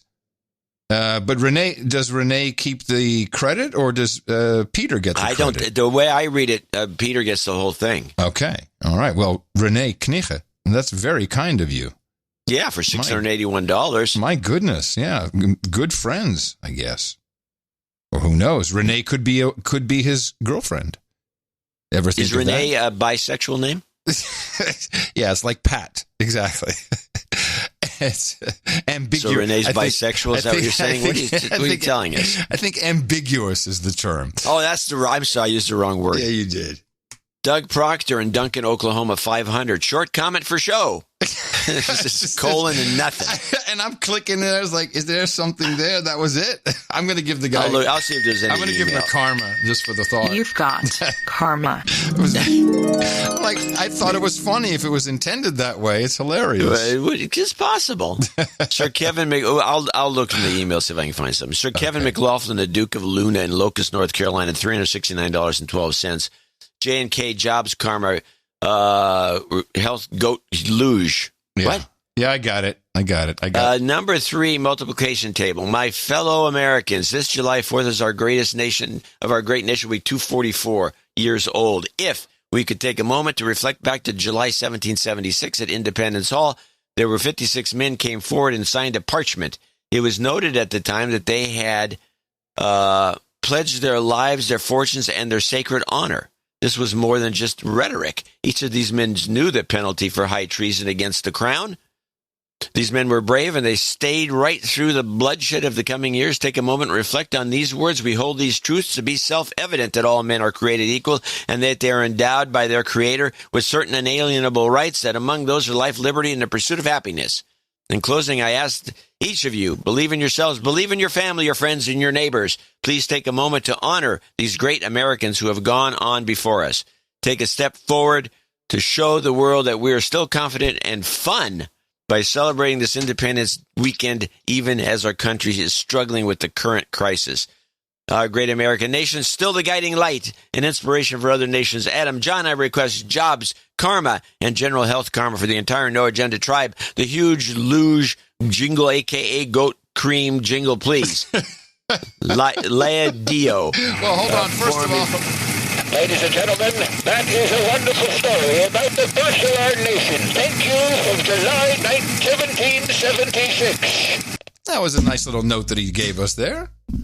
Yeah, it was inspirational. Yeah, and it was kind of nice. And I have, he wants the, to be specific, the stereo goat cream jingle, so I have that for him. You've got karma. And nailed it. Ann Comfort comes up next with from Indianapolis, $334 she has sent in.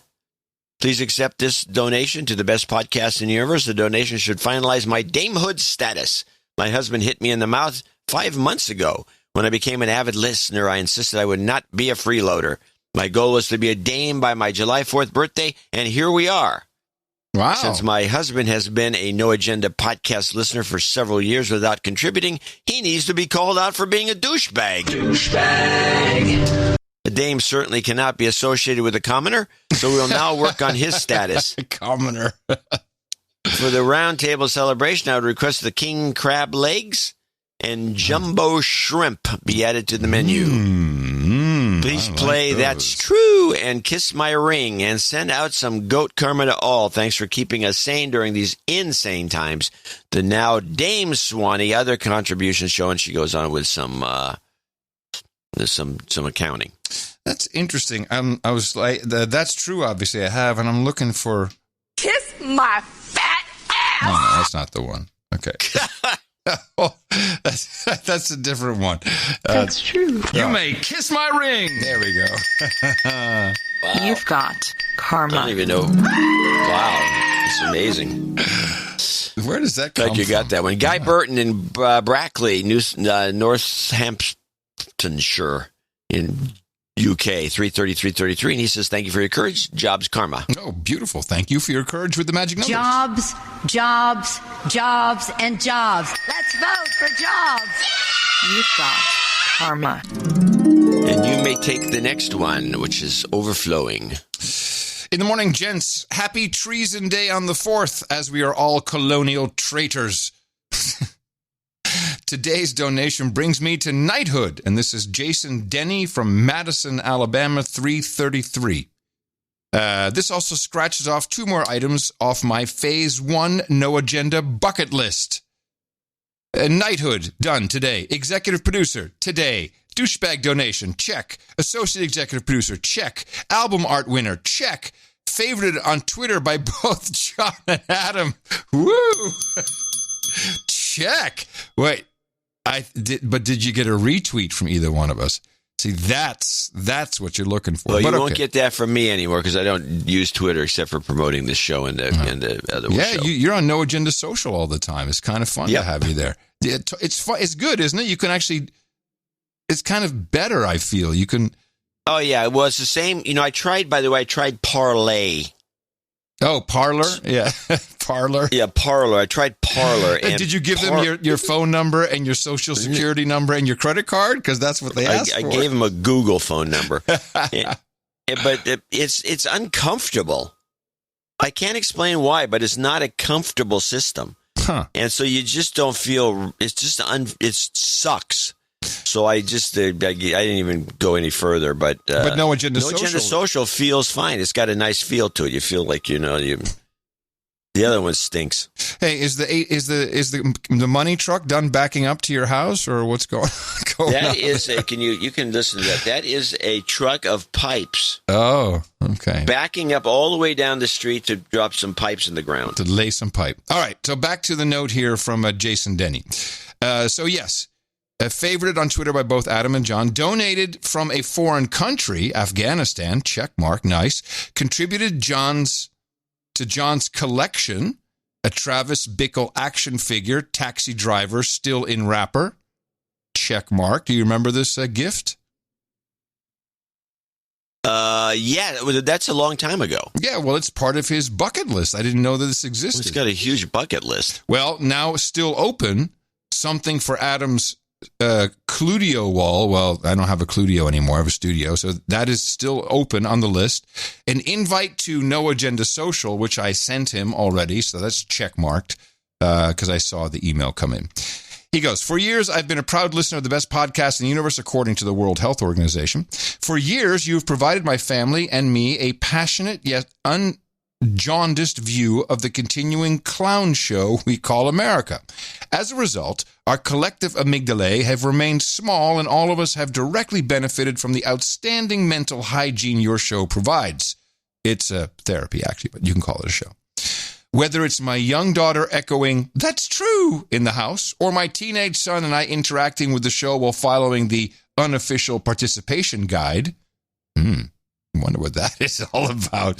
These memories, this is beautiful. These memories, bonding, and laughter are items that simply can't be quantified regardless of the amounts.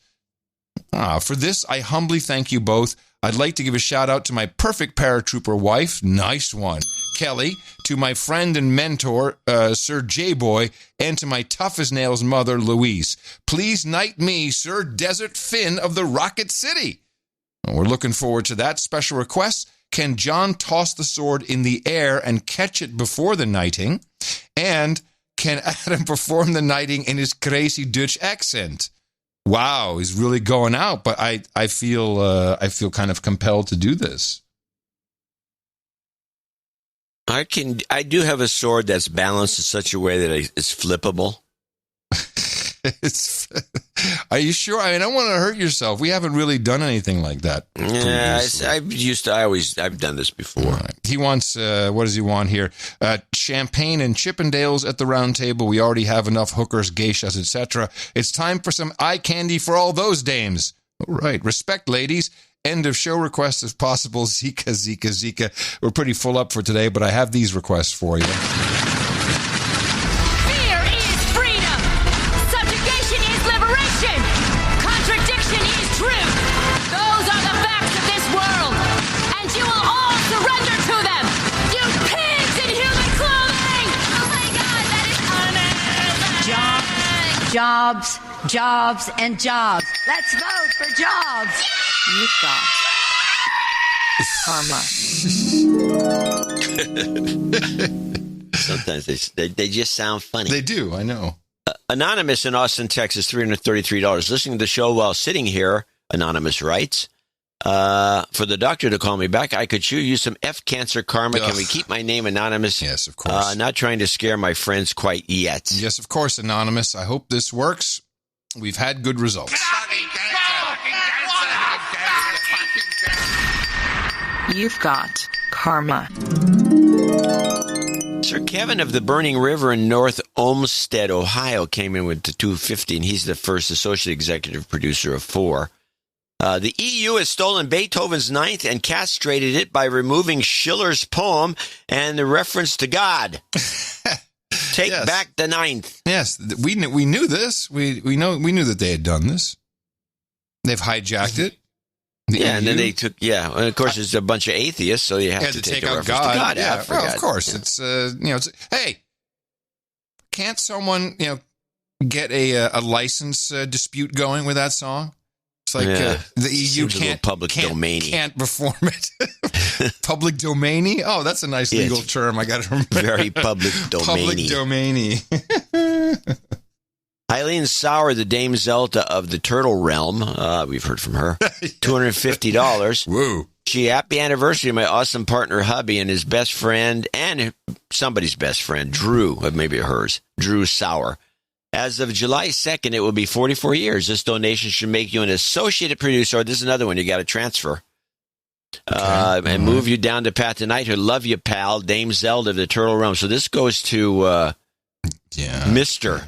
Dame Zelda. Mr. Dame Zelda. No, I guess it's Joe. I see hubby and best friend Drew. So Drew is his name. I got it. Yeah, I'm marking it appropriately. Yeah, we've got quite the system going here. Stefan, it's called it's the best system. It's called pen and paper. Stephen Tuckney in Littleton, Colorado, at 211. Could be Tusney, but I think it's Tuckney. Yeah. Another one for you. Here's another one for you. This is another example of random numbers. Listen to this. Stefan back again. Sorry I forgot my drop-dead gorgeous and talented wife, Felicia, who also listens to the show. We need to bring her current on her producer dues. Please credit Felicia for the show. Okay, so this will be Felicia. And they get 2 separate lines. She requests a de-douching and the following... Sorry. Oh, no, give her the de-douching. Sorry. You've been de-douched. And the following jingles: Space Force, Pew Pew, and LGY and LGY. Thanks. Space Force.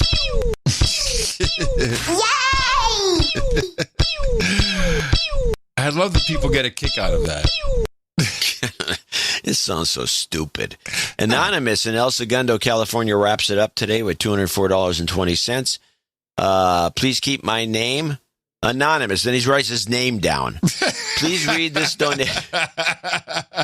Now, if I was a lousy cold reader, I'd just plow right through it. If you were just doing it live, you could have screwed it up. Well, I know who this is. This is Dr. Disorder. We know him. This is Dr. Disorder of the disorderdesigns.com. Yes. This donation includes your proceeds from the sales of the No Agenda Show face masks on disorderdesigns.com. We are so grateful for our nation's support of our collaboration with the No Agenda shop on our face masks. So we decided to drop a No Agenda Show Disorder Design Summer Collection. FYI, our productions are back to 1 week timeline. Wait a minute. Hold on. We have so much gear and swag going on. I think we need a No Agenda fashion show where we can go see the summer collection. I want Sir Jean. I want Dame Jennifer. I want men and women modeling. All kinds of different wear. Well, I only want the women modeling, but you can have it your way if you insist. What do you think we sell more of, stuff for dudes or for women? Well, I know, but who wants to watch a bunch of guys modeling? Okay. Anyway, go to disorderdesigns.com and click on No Agenda in the menu. Buy any combo of No Agenda shorts and tank tops and get them for $66.66. Use the anti-tracking COVID discount code WATCHYOUR6. Watch your 6? Using the number 6. Fantastic. Jingle request. Beaches are open. Oh, shoot. I didn't see those. Okay. Jingles are open. The inmates are running the asylum. I declare Mayor Garcetti a douchebag. Oh, hold on. Douchebag. Yes. Sorry. You okay? I'd like to propose a new definition for erasist. People who remove the foundational ideas of their country from their own country. Also, people who cancel their own Independence Day. Information is disorder, especially when it shrinks your amygdala. That's true. Jingle Trump, it's true. Happy Independence Day. You're doing the great work. Jobs Karma for the American apparel industry. Dr. Disorder. P.S. Get it 2420. Keep America high. Okay. Well, I'm all on board with that. Yes, the beaches are back open. Woohoo! Yeah. You've got karma. Now, actually, we do have one more. If I look at Marc Roussy from Saint-Hubert, Quebec, Canada. Believe it or not, this is a $1 donation. And it qualifies as an associate executive producer. Hi, John and Adam. I got your Canada Day email, and I felt horrible about not donating in way too long. Thank you for keeping me sane through the madness of 2020. Here is a 200 Canadian dollarettes donation. Can I get some Huntsman karma, please? Okay. Huntsman. He moves up, right? Wow, 142. That's what the dollarette really bad, is. Yeah. Australia is even worse, I thought. I think they got even more problems. It's pretty bad, too. Okay, yes, Huntsman karma. You've got classic karma. Nice. Yeah, we do want to say Happy Canada Day for all you Canadians. Yesterday was Canada Day. It's Independence Day. That's right. And did they? I guess there was no celebration. Did they do fireworks on Canada Day, or like we do? I think they shoot moose. No. Well, then everything's going to be closed here for 4th of July. Parks are closed. Well, they're going to have a big celebration at the Mount Rushmore before they blow it up. Let's wrap this up by thanking our executive producers and associate executive producers profusely for supporting the show. And thanks for the notes. You turn this type of segment into content, and it's incredibly enjoyable. And I think for everybody else, you get out of it what you put into it, people. That's how Value for Value works. Please consider us in your prayers and in your will, but most importantly for the next show, which is coming up on Sunday. Go to Dvorak.org/NA. And you've got all the comprehensive COVID intel right here, nowhere else. Our formula is this.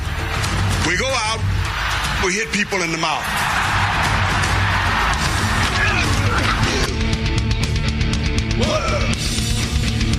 Order. Shut up, slave.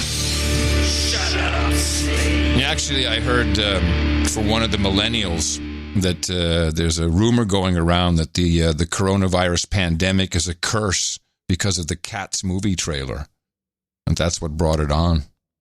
Oh, brother! I want to take a quick little side track here and do a Kaylee. Oh, whoa! How long did we wait? I waited for a week. A week because we had that blow up. A week and a half. Well, hold on a second. Probably a week and a half. Kaylee, oh yeah, you will never say you're sorry. Kaylee, when the video will never be friends. Drop your mic and don't pretend that this press conference came to a natural end. Hearts for Kaylee. That's right, everybody. It is another Kaylee special. Kaylee cast. A cast within a cast. Got a couple of press conferences, and there's one, though, that got my attention. There's something she said that you're going to get a kick out of, old-time listeners are going to get a kick out of, everyone's going to get a kick out of. This is Kaylee making a gaffe, and it's a kind of a callback gaffe. Let's listen to it. Tweet you had on one hand the Obama-Biden presidency, the weakest economic recovery since World War II. With President Trump, we got to the hottest economy in modern history. With President Trump, you saw ISIS defeated. With Vice President Biden.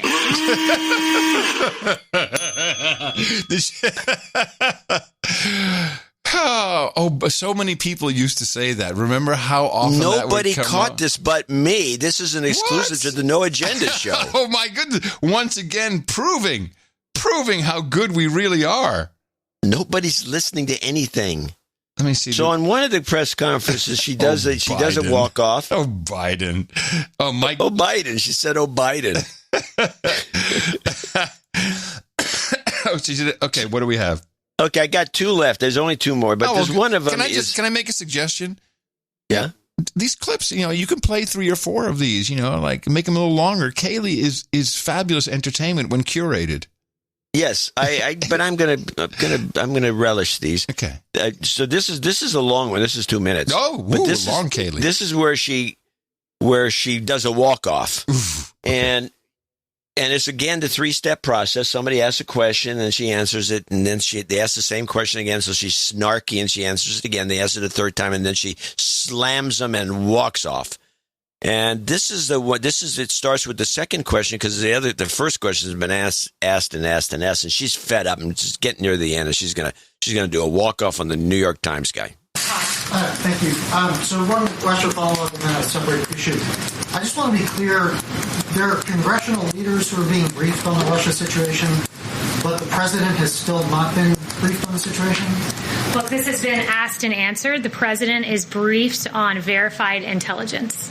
And how does he know, if he hasn't been briefed, how is he certain that Russia didn't put out these bounties?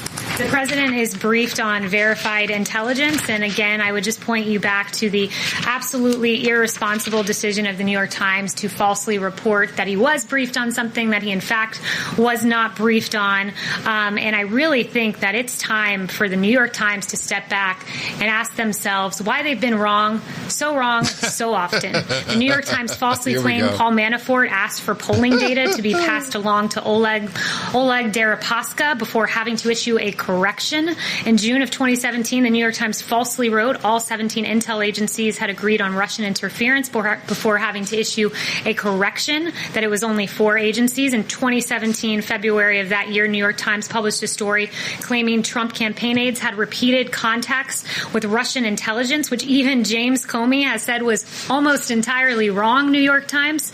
New York Times published a column in March of 2019 by a former Times executive editor that asserted the Trump campaign in Russia had an overarching deal that the quid of help in the campaign against Hillary for the quo of a new pro-Russian foreign policy. That's what we call the Russia hoax, which was investigated for 3 years with taxpayer dollars before ultimately getting an exoneration in the Mueller report. It is inexcusable, the failed Russia reporting of the New York Times, and I think it's time that the New York Times and also the Washington Post hand back their Pulitzers.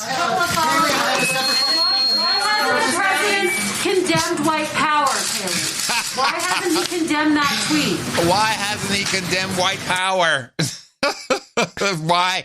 Well, you listen to that carefully. Why hasn't he condemned that tweet? Whoa, lame.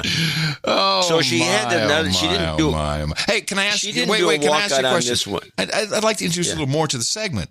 What was she wearing? I've seen her with like a neon pink kind of sleeveless dress. Well, on her last press conference, this cannot go unnoticed. This is not conventional for any press secretary. Oh, no. Now her last press conference, she wore kind of a sundress. It was very pretty. Oh, sundress. It was dynamite.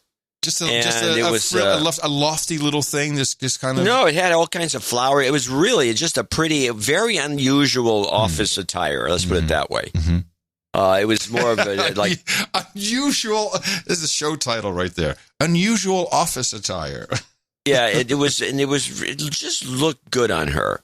Yeah, and this is what she was wearing, I believe, when she does this last clip, which is where John Carl comes out and is just an idiot, and so he runs the press corps, so everybody that's there is at his bidding, right? So he asks and asks, and she just gets fed up with him, and she does a walk off, but it's not a. It's not the typical one. This is a very different. Actually, she doesn't walk off after this. She continues the press conference, but she pretty much shuts him up. John. Kelly, why is the president calling Black Lives Matter a symbol of hate?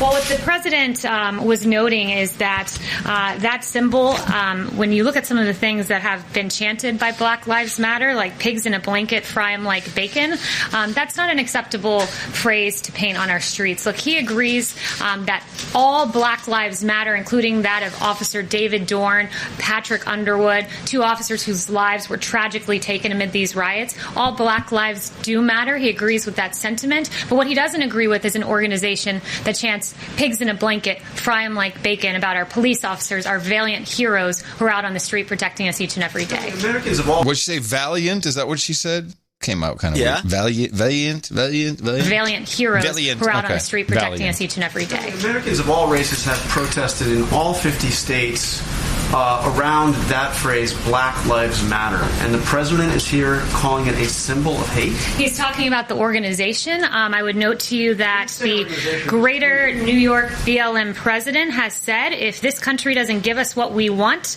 that we will burn down the system, and I could be speaking literally. I'd call that a pretty hateful statement. But Kelly, yes, he's not Ben. talking about the organization in his tweet. He says the words. Ben. He says the words. Black Lives Matter. What's the name of the organization again? Black Lives Matter. There you go. You just answered my question. Whoa, you got butt slam! Ho, ho, ho, ho! Yeah, she's good, man. She's good. She is very. I'm glad you're doing this. We can't overlook it. She's a very interesting character, and like none before. And we've seen a lot of jamokes come through the White House press room. Yeah. No, she's definitely in a league by herself. I was watching a couple of. I've listened to some of these podcasts from very radical people, and they call her a beast. A beast? Yeah. Yeah. Beast mode Kaylee. Nice. So, of course, all lives are political. That's what all of this is about. And nothing is better shown or does a better job of connecting all of this, the lockdown, the coronavirus, the models, the data, the bullcrap, the masks with Black Lives Matter as this clip about a cancel culture, noodle gun, it's all in here. Cambridge Whole Foods workers being sent home. Some employees at a Whole Foods in Cambridge wearing masks with a message, but the store sent them home saying wearing those masks violates the company's policy. We are simply asking to support what they say they support. Now, I got to stop this. This girl who is speaking is so cute. I mean, you look at her and she's got the mask under her chin and she has, it's like a Greta only then little bit just cute and 20 years old. You're like, oh my God, I wish that was my daughter, except whatever she's saying. But even what she's saying, she is a perfect spokesperson. They should pick her up. And really support each other. Like, that's really all it is. It's basic. It's simple. Matter. Black Lives Matter. This Cambridge Whole Foods employee puts on a Black Lives Matter mask while making a delivery outside the River Street store. Employees say they've chosen to walk out for not being allowed to wear them. They told us that we were violating dress code, and we stated to them that we're allowed to wear brands that are industry affiliated. Wednesday, Savannah Kinzer says 7 employees were sent home, another 13 Thursday. Whole Foods Market responding, saying in part, all team members must comply with our long-standing company dress code, which prohibits clothing with visible slogans, messages, logos, or advertising that are not company related. The company says employees are offered compliant masks, and if they don't want to wear one, they can't work. Kinzer says she's run out of the 85 masks they've given out so far. She says the face covering is not a political statement. We're going to continue this, and we hope to just normalize it, and we hope that it empowers other people at other stores to do it too, because again, it's not about politics.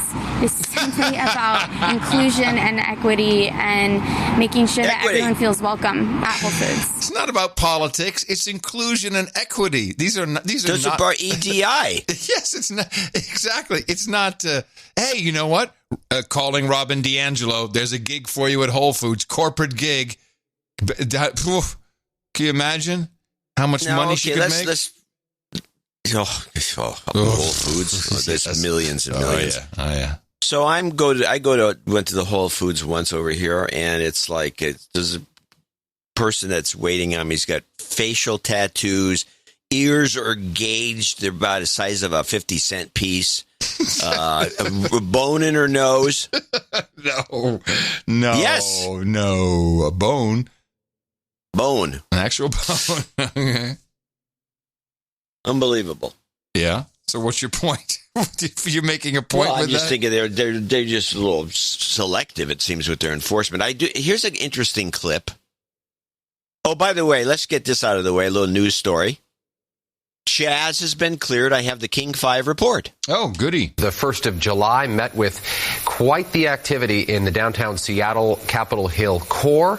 As we look live here, you're joining us on both King 5 and King 5 on Kong as we get you going on a Wednesday.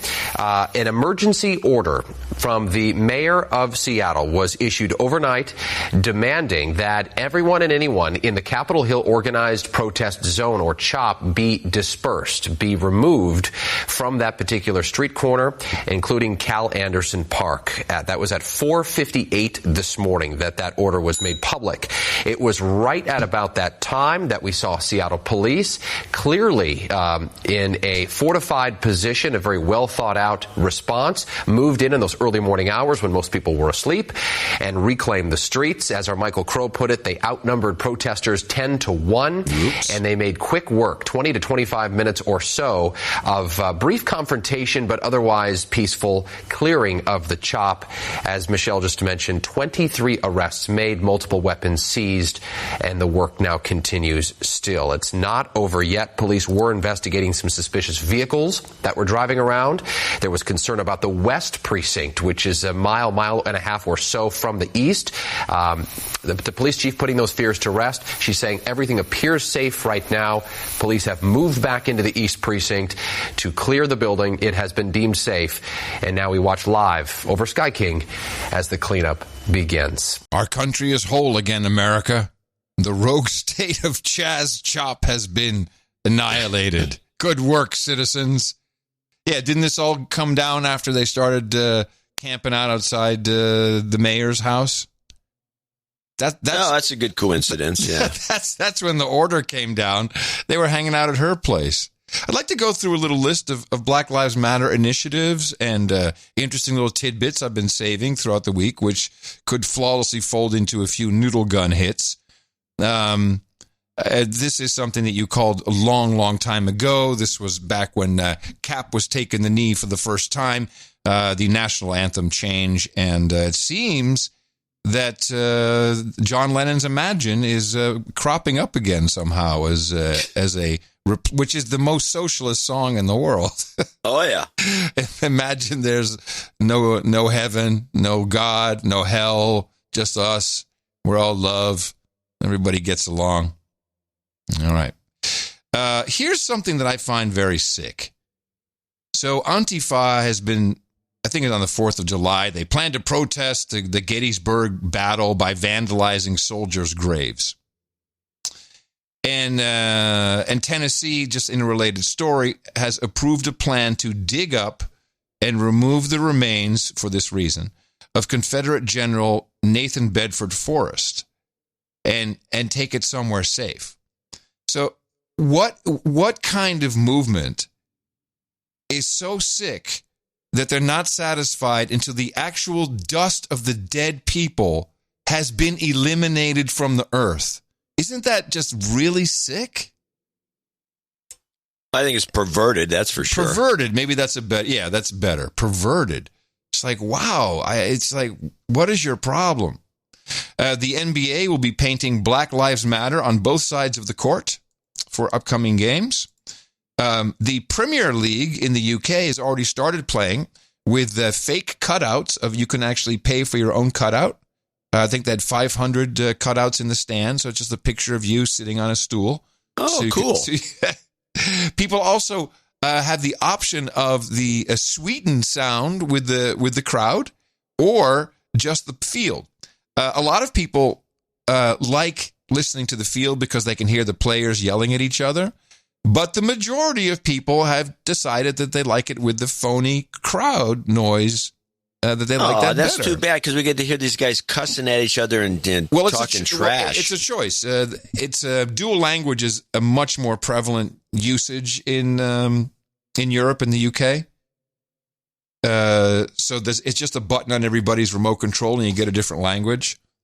So, okay. So you could just choose that. Technically, we could do that here as well, I guess. But besides that, all players now have Black Lives Matter on their shirts, on the back of their shirts. All players, no names, just number and Black Lives Matter. Isn't this pandering to an extreme? I don't know. I guess. And this is the UK. This is Europe. This is not America. This is not Detroit. Wait a minute. I thought you were talking about here. No, this is the Premier League in the UK. Premier League. I'm sorry. What do they got to do with it? Because this is a worldwide power takeover. This is power, man. This is when you can change. Do you know how much it costs to put your logo on a shirt of a football player, soccer player, in the Premier League? Do you know what you have to pay? I don't know. I would guess $500,000. Oh, it goes by team. So you get the whole team. Oh, no. This is millions and millions. Millions. Millions, I say. Gazillions. So huge space, Black Lives Matter taken up now. Of course, not where any logo would have been. It's just the guy's name. So really, you are now nameless, player. You're a peon in the game. What's your name, Black Lives Matter?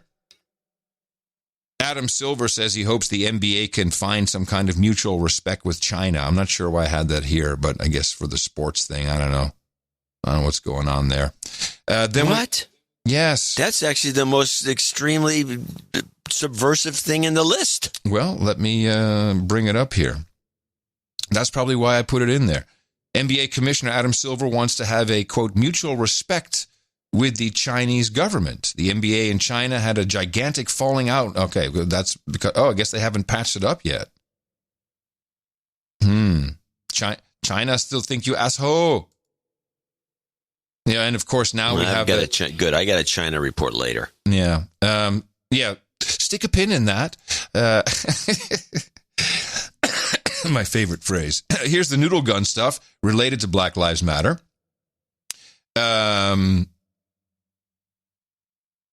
Cambridge University, they have a big problem now. Cambridge is on the chopping block itself because they are backing one of their professors who tweeted, "White lives don't matter," and that person does not get fired.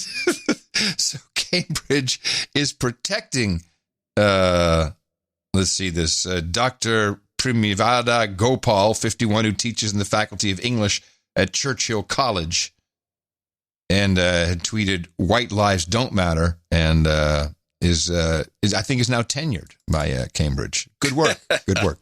Adidas executive had to resign as turmoil at the company continues. Now, this is very interesting because this is definitely involves the CCP and China and manufacturing and sports, and this could be all-out warfare from one of the competitors for all I know. This could be Nike sending spies in to find out that Karen Parkin, who oversaw human resources at Adidas, she had to acknowledge to her employees she had lost their trust and was resigning.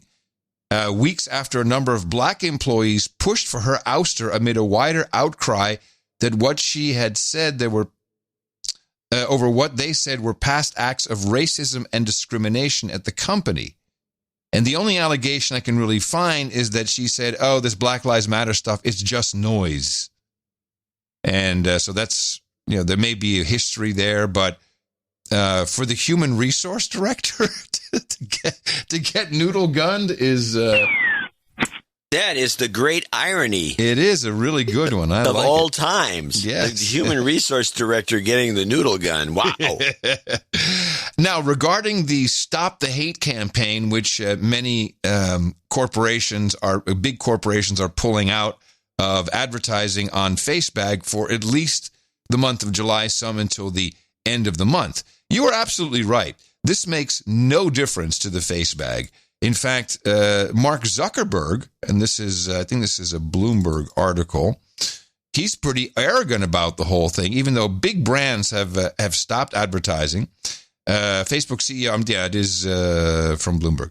Zuckerberg, or Zuckerwasser, as I like to call him, Mark Zuckerwasser, told employees he was reluctant to bow to the threats of a growing ad boycott, saying in private remarks that, quote, "My guess is that all these advertisers will be back on the platform soon enough." He gave his thoughts on the boycott, which now includes large brands like Starbucks and Coca-Cola, during a video town hall meeting last Friday, according to employees who attended. In the previously unreported remarks, Zuckerwasser said the boycott is more of a reputational and a partner issue than an economic one, according to a transcript obtained by this reporter. He noted that larger advertisers participating in the boycott make up a small portion of FaceBag's overall revenue. We're not going to change our policies on approach or anything because of this. And it is indeed a very small percent. And I've gotten a couple of notes. You know, our head mofo in charge who has the awesome shit my drill sergeant said store? Oh, yeah. He said, I just want to weigh in for a second. I have a bit of standing. I buy a ton of FaceBag ads each year, short version. These companies are slitting their own throats in the name of wokeness, and it will not hurt FaceBag's bottom line one bit. He says, John is 100% correct about the FaceBag is the king for targeted advertisements. We get the best ROI by a factor of 10 with FaceBag ads compared to other platforms and mediums. The ability to target to super specific demographics and build lookalike audiences based on the characteristics of people that have already converted, purchased off your ads is unmatched anywhere. And he goes on with it. I actually put it in the show notes. You can read through it. He says it's a bonanza for smaller business, which makes sense. Here's one of our producers who works at a consumer products goods company, which I won't mention, Below are some notes from a meeting I just left in which the Facebook boycott was discussed. Being in a large international company, the decision was made yesterday for us to also join. Top line notes, nothing dramatically different from what you probably have heard. A few activist groups came together to form Stop the Hate for Profit in order to make demands on brands, asking all advertisers to boycott Facebook and Instagram for the month of July because Facebook isn't doing enough to stop hate speech across the platform, and ads for businesses are landing next to places undesirable. That's the one that Facebook has got to look out for maybe in the future. That is, I mean, the only question I have is, why do people still use Facebook for communication? It seems like such a toxic place. You're asking the wrong guy, and you quit. Years ago. How many years? It was before the Keeper. You've done a very good job of quitting and staying off the platform, but there are a lot of people use it, and this, I don't know what to tell you. It's effective. 5 years, yeah. 4 or 5 years. So that's a little overview. I am kind of awaiting on the name change of MasterCard. I was hoping that would come up pretty soon, and Masterpiece Theater, I'm waiting for the end of the master's degree in business administration. And that golf I have masters. my MBA. You have what? What does that stand for, MBA? How can you have a black golfer playing in the Masters tournament? It's just so wrong, people. Yeah, how are they going to change? That's a good one. A Masters tournament. That's the Masters tournament, which presides over one of the best golfers in history. And Tiger Woods. Tiger Woods give his green jackets back. An ADOS golfer, but he's playing at the Masters. If that shit doesn't change, then I don't want to hear nothing no more. I cut you, and I show you my paper cut. So here's a story that is related to the Chinese commentary, which kind of was interesting to me. Good. This is a story that's not being played in this country, and this is something we talk about on this show. We don't talk about it enough, which is the Chinese influence of not our corporate media, but Chinese influence probably within the government, and definitely within like the NBA and places like that. Well, entertainment and sports is entertainment. Yeah. Right, the entertainment whole thing. So there's a guy, this is Shaket Moselmain, who is an MP in Australia. Oh, this is the article you sent me, I think. Yes, there's an article that's linked in the show notes. Yeah. This guy has been busted by the government, or he hasn't been arrested yet, but they raided his office, and they're fearful because apparently a lot of Labour Party members in Australia are stooges for the Chinese. And it looks like this guy is one of them. But they haven't done anything yet, except for this report it reveals quite a bit. And I think this is going on around the world. This is clip 1. Historically, China has longed for greatness. The greatness cannot be achieved if the rules of the game continues to favour its opponents. So the rules have to change. Shaket Moselmain is a little-known Labor MP who entered the New South Wales Upper House in 2009. He's paid to represent the people of New South Wales, but for years he's spent much of his time defending the Chinese government. The only way for China to reach its potential is for China to force a change to the rules and create a new world order. With pro-China views like that, Mr. Moselmain was bound to attract great scrutiny. But he never expected the AFP to come knocking. At 6 a.m. Friday morning, a dozen officers raided his suburban Sydney home. They searched his house and then his cars, because ASIO fear his political office may have been infiltrated by a foreign power, China. Mr. Moselmain, care to comment about the raid today? No comment. Can you just tell us, has your office been targeted by the Chinese government? What is your car? Yeah, so you've been raided by the federal police today over allegations that Beijing has infiltrated your office. Is there any truth to that allegation? Will the world be watching this ASIO investigation? This is an allegation of grave international significance. If the allegations are proven, this will resonate globally. The reaction to the raid was swift. Within hours, the ALP had moved to suspend him. He will no longer sit in the caucus. He will no longer be a Labor Party member. A clearly shocked state leader, Jodie McKay, needed to limit the political damage. It's dreadfully concerning. It's terrible. There is an expectation on MPs that whatever they do, it is in the best interests of the people of this state. Oh, wow. Okay. We're going to find out how this corruption took place. Well, we're not going to get, they're still being investigated as we speak. This is a pretty new report. The thing is, though, they talk about this international implications. This may be going on elsewhere. This is not a story that I know of that is being covered by any mainstream media in this country. Nobody wants to. Because they've been muzzled. The mainstream media and the politicians are also all in with China, with the CCP. One way and or the other. And I would say that Lincoln Project is probably being financed by the Chinese. Hey, our Mayor Adler vacationed in China after the Chinese delegation came here. He was there in January as coronavirus was popping off. He's vacationing in China. From Texas. Let's play part two. The question about Shaukat Mosselmain is why he says what he says about China, and more pointedly, if Beijing is telling him to say it. It's a question our domestic spy agency ASIO wants answered. We've confirmed that the office of Shaukat Mosselmain is at the centre of ASIO's most serious foreign interference probe since the Cold War. How unprecedented is it that ASIO is targeting the office of a serving, sitting Labor MP? Quite extraordinary. Would ASIO take this step lightly? No.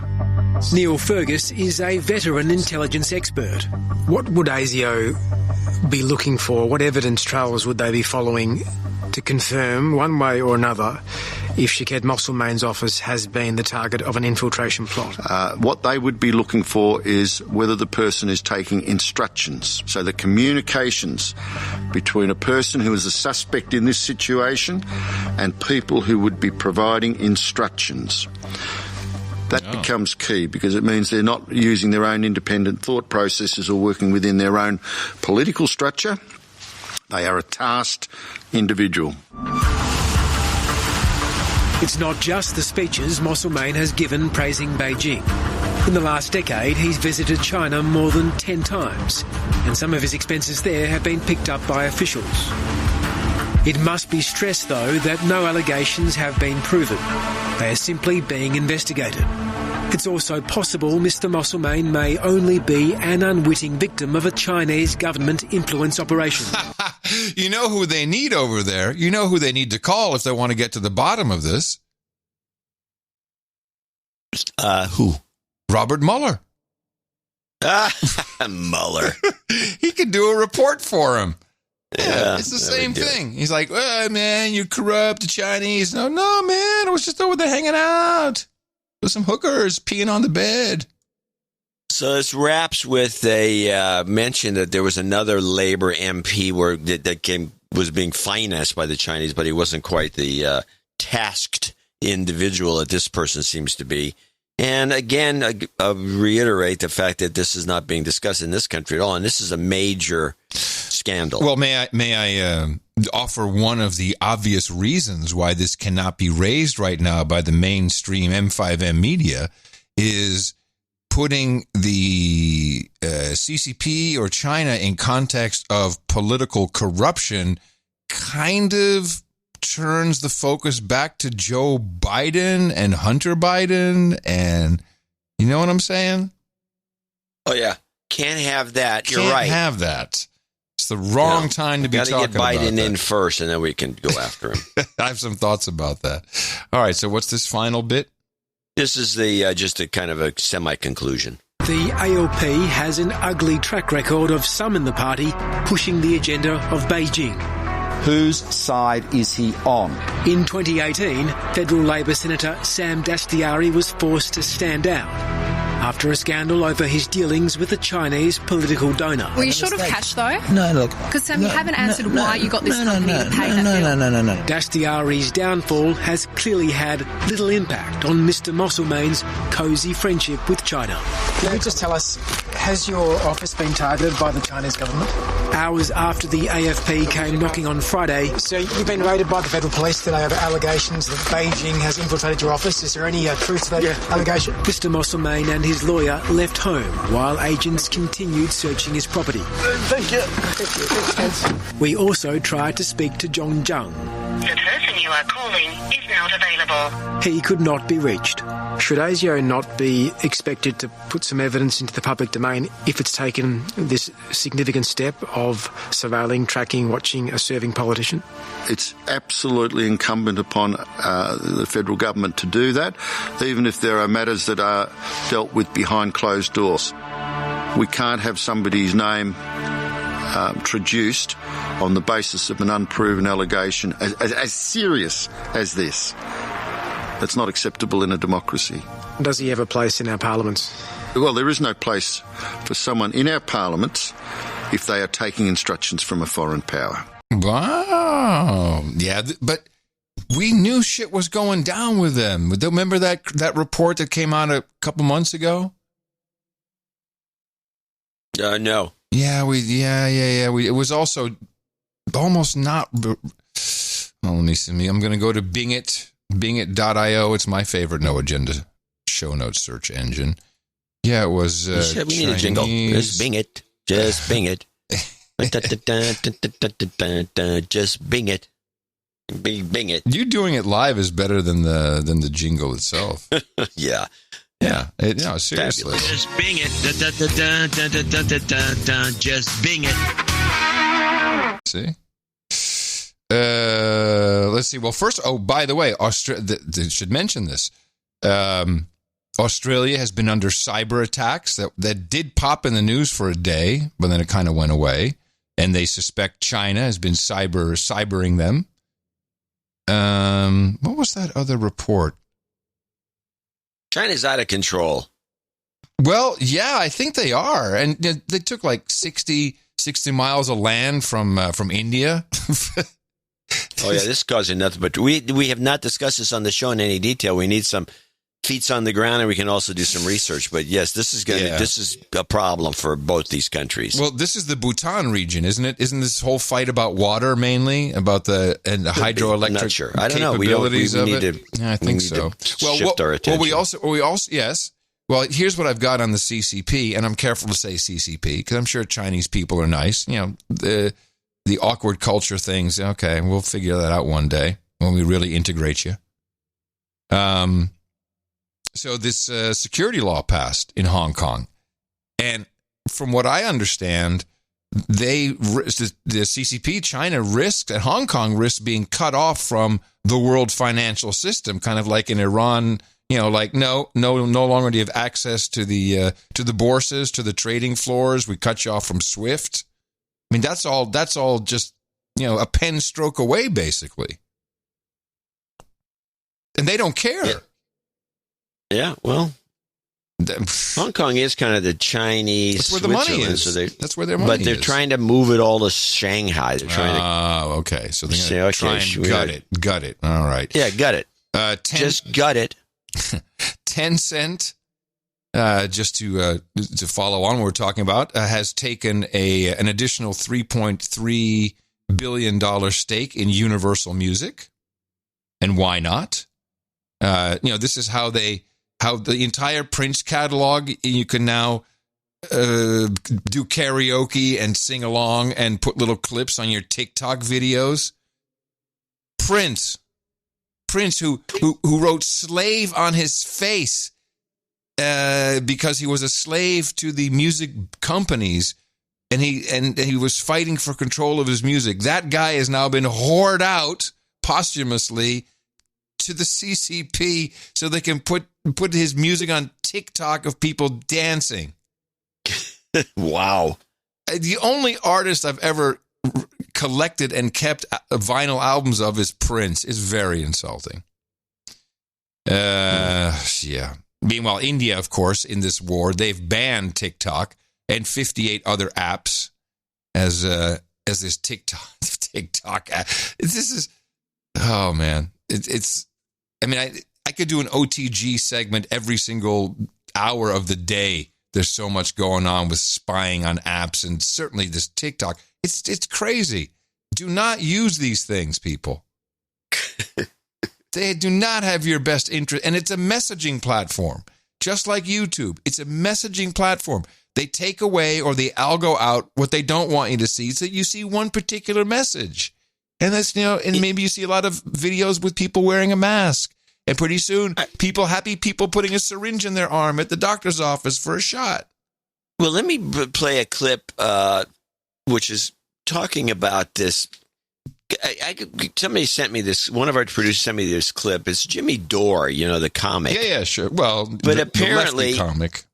He's a lefty comic. He's a progressive, and he hates the Democrats. Yeah, it's the best kind. Which you run into these guys. Yeah, but he's talking about. He apparently he's got his podcast on some sort of YouTube whitelist, and he's discussing it on this for a few. Isn't that racist? Can you even say whitelist? Yeah, well, it is. It won't not yet, but it's shortly after they eliminate the Masters golf tournament. It's true white privilege here to be on the YouTube whitelist. But he's ruminating on this this is a kind of a long clip. You can cut it off after you get the idea, but. He's ruminating on the fact that there's this crazy whitelist for discussions, certain kinds of discussions, and this is worth listening to. It's a big deal to be able to report on COVID on YouTube, right? Because we have to pass a special test and things like that, and so we're on a special list of news shows who are allowed to report on COVID on YouTube. That's correct, right, Steph? I'm not exaggerating this. This is true, right, Ruby? This is true. According to our team. So according to my team, that we're on some kind of a list, a white list or whatever.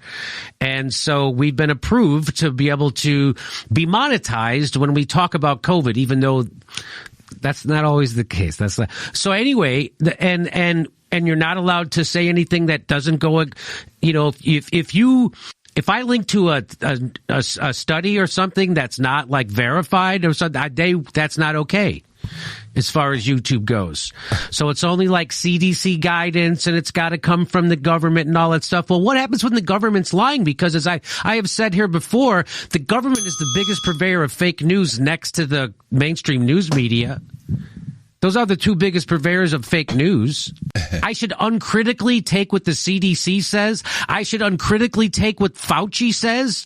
That's what I've been told. And if you don't do that, if you don't uncritically take what they say, you're some kind of a crazy. And you're reckless, and you're a nut, and you're some kind of a... And so that's what... Right? And you're they'll call you every bad name in the book. Like what they used to call us when we were getting Russiagate right. Those names, they'll call you, the people pushing a conspiracy called the people debunking the Russiagate conspiracy. They called them conspiracy theorists. I saw it with my own eyes, heard it with my own ears. God bless Jimmy Dore. I'm very happy he's in the universe. We need people like that. But yeah, he's on his way towards a hard ass cancel. That shit's gonna end. Maybe. So, yeah, I think it's all over. He's hanging in there. He's doing a good. He's walking on a tightrope. He's doing a good job of it. I'm going to show my support by donating to No Agenda. Imagine all the people who could do that. Oh yeah, that'd be fab. Yeah, on No Agenda in the morning. And we do have a few people to thank for show 1256. We'll get the list up here. Sorry. Starting with, you already did. You moved Mark up. So I moved Mark up, but we also have a Sir Roll SK from Saskatoon who also gave us dollarettes. Yeah, but he couldn't get across the line. He sent a $153 dollarettes, but he sent 153, as he says, Canuckistan dollars in honor of the 153rd Scandinavia Day. Yeah, that was yesterday. Well, that's nice. Yeah, well, so that's nice. He's supporting his own country. I sent all the Scandinavians a special No Agenda card. Oh, nice. And it's so interesting that 153 really is just 112 here in the actual America. And we'll get you some job karma at the end, Sir Roll SK. For sure. Sir Fac Bass in Houston, Texas came in with 100. Jacob Honan in Chico, California, 74. These are $74 donations to celebrate the 4th of July. 1, 2, 3, 4, 5, and five Patriots. Valerie Steensland in Kirkland, Washington. Christian Moreno in Costa, California. Hagen Doyle in Nashville, Tennessee. And Hold on. Hagen Dale. Dear Adam and John, in the morning, making my first donation ever. I am a millennial that is forever in debt to your phenomenal show. I've been started listening. Well, we're not a show about grammar. I have been started listening to the show a little over 5 years when I was in college. The amount of my peers that are completely brainwashed is always concerning, but luckily, I am truly woke thanks to No Agenda. I was laid off back in March due to COVID, but have since found an even better job back in my hometown. As this is my first donation, I would like to request a proper de-douching. You've been de-douched. And a jobs karma at the end for you as well. For those that were less fortunate than me and are still struggling to find a job in the current economy, I truly love both of you, the best adopted uncles in the universe with the best podcast in the universe. Thank you for your courage. Thank you, Hagen. Nice. Very nice. Sir Austin Barron of Puget Sound next with Seattle, Washington. He finishes up our $74 donors. Eric Milady in Nepean, Ontario, Canada, or Nepean, I'm not sure. 7120. Sir Gott Nate out of Sebastopol, California, 69.96. He comes in once a month with that donation. Colin McCormick in Raheny, Dublin, Ireland. He asks for a de-douching. You've been de-douched. And he thanks thanks the hit in the mouth from longtime listener Brian Matthews. All right, thank you. And that's 6666 from Colin. Mm-hmm. Mauritius Schenk in Castricum. Let's try this. Mauritius Schenk in Castricum. Maurits Schenk. Maurits Schenk in Castricum. Castricum. 6660. Jonathan Bell, 60. Andrew Rifkin, 5150. Heather Pate in Lansing, Kansas. And she, this is also her first donation? 5033. 5033. De-douching. You've been de-douched. Please de-douche me, as this is my first donation after being hit in the mouth by my boyfriend a few months ago. This one's for you, baby. All right, this one's for you, baby. Please wish him, Thomas Key, a happy belated birthday, July 1st. Yes, he's on the list. And the following people are $50 donor short list here today in the second half. Christopher Kessler in Marshfield, Wisconsin.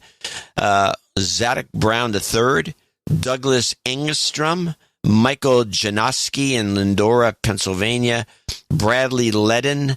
Aichi Kitagawa in San Francisco, along with Sir Brian Watson in Raleigh, North Carolina. I want to thank all these folks for producing Show 1256 and keeping this thing going. And we have producers who came in under $50, many of you on the subscriptions. Thank you so much. That base is incredibly important for us, and obviously we thank these producers. And, of course, our executive producers and associate executive producers who have that title for this show. That comes along with the whole deal. And for those who request it and need it, let's hit you with some jobs karma with a goat curl. Jobs, jobs, jobs, and jobs. Let's vote for jobs. You've got karma. And remember, we'll do it all over again on Sunday. Please go to Dvorak.org/NA. It's your birthday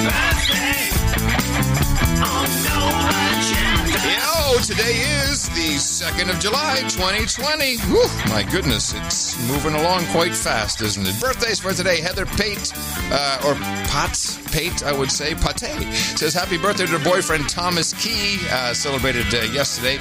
Eileen Sauer, Dame Zelda of the Turtle Realm, says happy birthday to her hubby and best friend Drew Sauer, 44 today. Tin W says happy birthday to his son Greg, who turns 30 tomorrow. And René Knigge says happy birthday to Peter Stoeks. Hij is 50 geworden, de God 50 on July 3rd. And Ann Comfort celebrates on July 4th. Happy birthday from everybody here at the best podcast in the universe. I don't know if I was supposed to do that in Dutch or the knighting in Dutch. I got confused. And when I have a special request from Mark Tanner. He says, could you please make some show announcement about my 40th wedding anniversary on July 5th? My wife's name is Beverly. Yes, congratulations. You love birds. 40th. Nice. 40th. And they never had a fight. Unbelievable. Yes. Okay. It's time for our nightings and damings. Now we have 2 knights, 1 dame, and we have this Dutch knight who wants you to. You have the special blade that you can twirl. Yeah. Hold on a second. This is it. I'm going to flip it. Nice. Here's mine. Simple sword. Up on the podium, please, Ann Comfort, Peter Strooks, and Jason Denny. All of you are about to become members of the No Agenda Night Roundtable of the Knights and the Dames. This is where they all sit. This is where they got all of their goodies because of your support of the No Agenda show, and I'm very proud to pronounce the case. The Ann Comfort becomes Dame Swanee, and Peter Strooks from Maastricht is new Circus of Maastricht. And welcome Sir Desert Finn. For you, we've got Hookers and Blow, Rent Boys, and Chardonnay. We have Champagne and Chippendales, King Crab Legs and Jumbo Shrimp.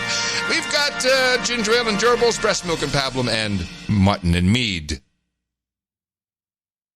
If you'd like your copy of Mutton and Mead, send a self-addressed stamped envelope too.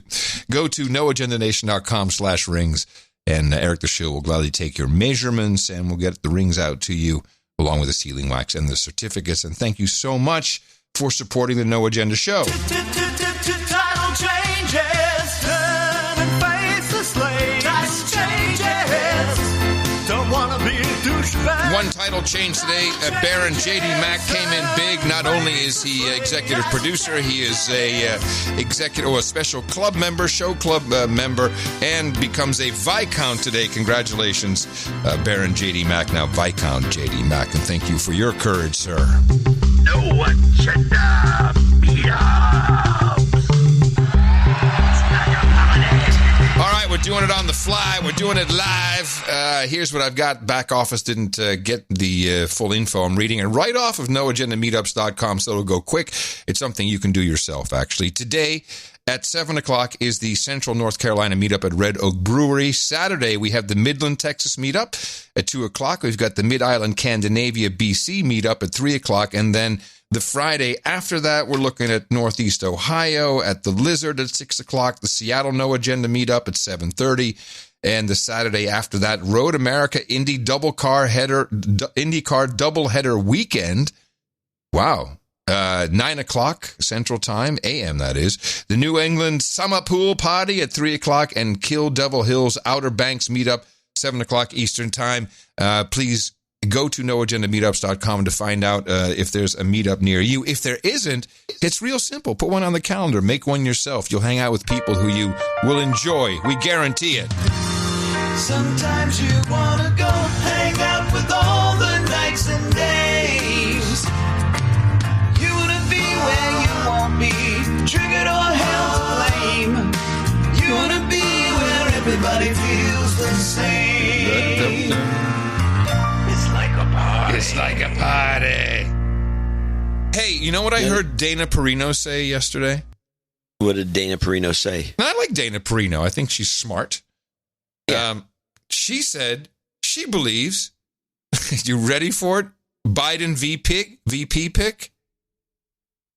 What do you think? Okay. What do you think she said? What would Dana Perino... I have no idea, really. She said she believes Michelle Obama is on deck. Oh, I know, but it came from Dana Perino. I would never bring it up. In fact, the fact that I brought it up to the keeper got me the scolding. Scolding. Yeah, I got my own little... Well, at least she's keeping you under control. I've got my own little Dvorak here sometimes. Flat out never happens. So I do have some clips. I have one more presentation. It's the Biden presser. Woo! I'm excited. So Biden gave a press conference. He actually went up there, and there's a bunch of people miles away from him, and he pulled his mask down and started...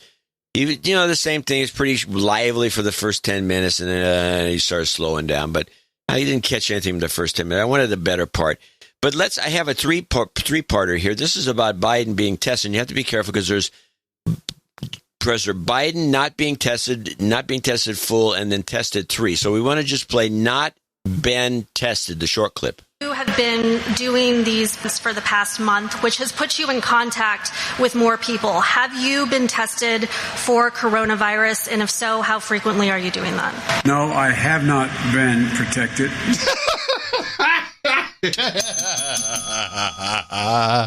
Oh, it's juicy. It's juicy.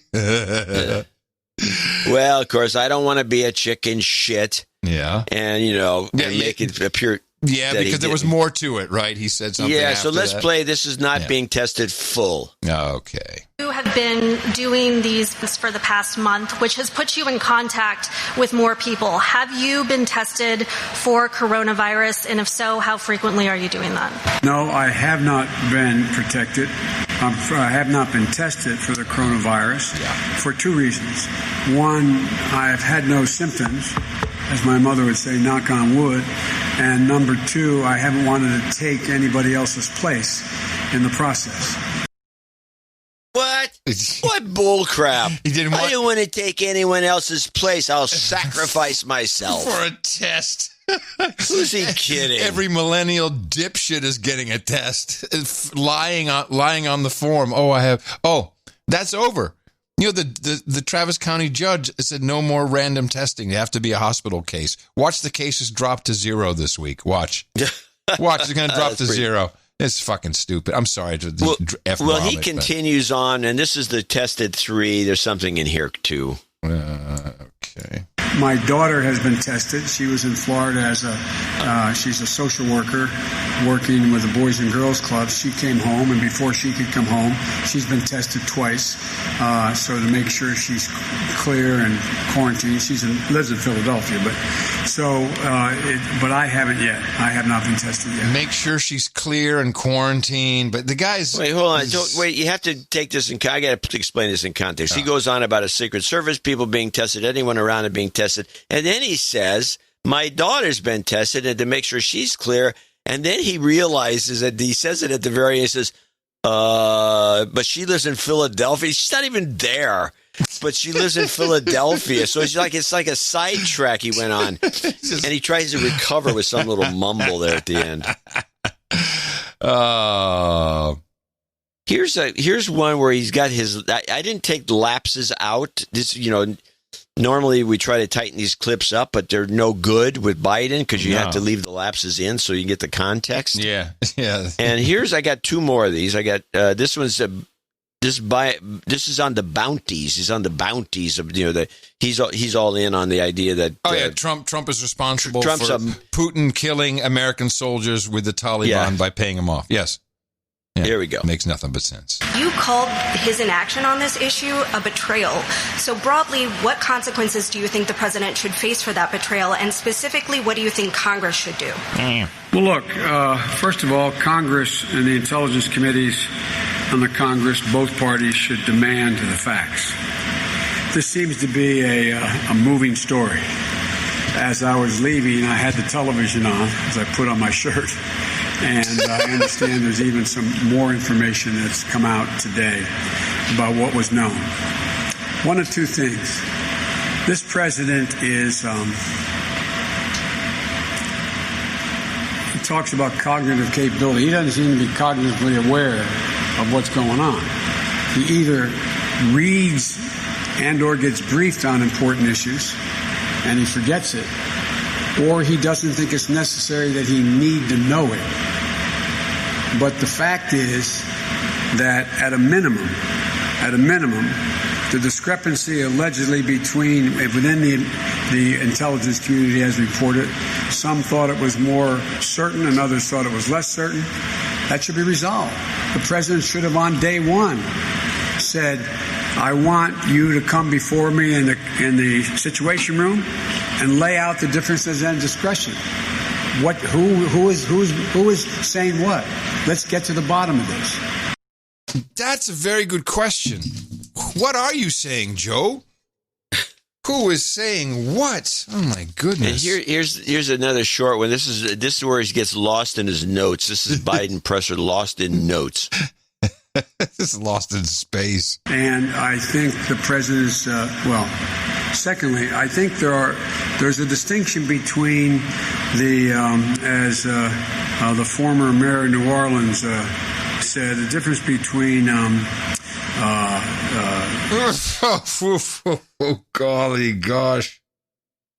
Well, the game is up, and I think that this clip that I have here kind of shows that the idea of Dana Perino's VP pick is perhaps more close to the truth than we think it is. Almost all of the women I'm considering have had some exposure to foreign policy and national defense issues, security issues.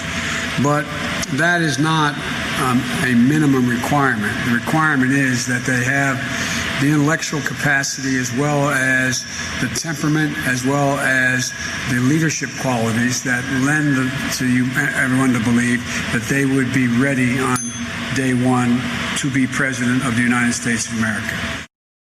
That's quite a thing to say if you're running for president, to say they would have the capacity to render people to believe listen to this. The leadership qualities. Listen to this. The temperament as well as the leadership qualities that lend everyone to believe that they would be ready on. They basically fool people into believing they'd be ready to be president when Joe dies on Inauguration Day. Day one to be president of the United States of America. It's got to be a powerhouse, man. This is what they're going for. Ugh. We're not looking for a VP. We're looking for a P.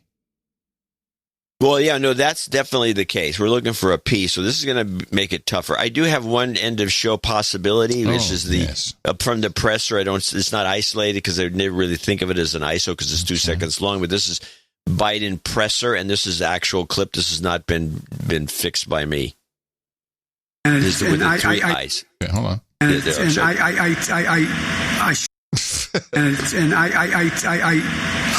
Hold on, I have a couple candidates. Sounds like a barking dog. Let me see. That's interesting you say that because I have this. So why live with your cat peeing outside the litter box? Someone gave me that as an ISO. I don't know where that comes from. All right, well, that already beats this. Well, no, wait. I am completely unqualified. That's got to be the winner.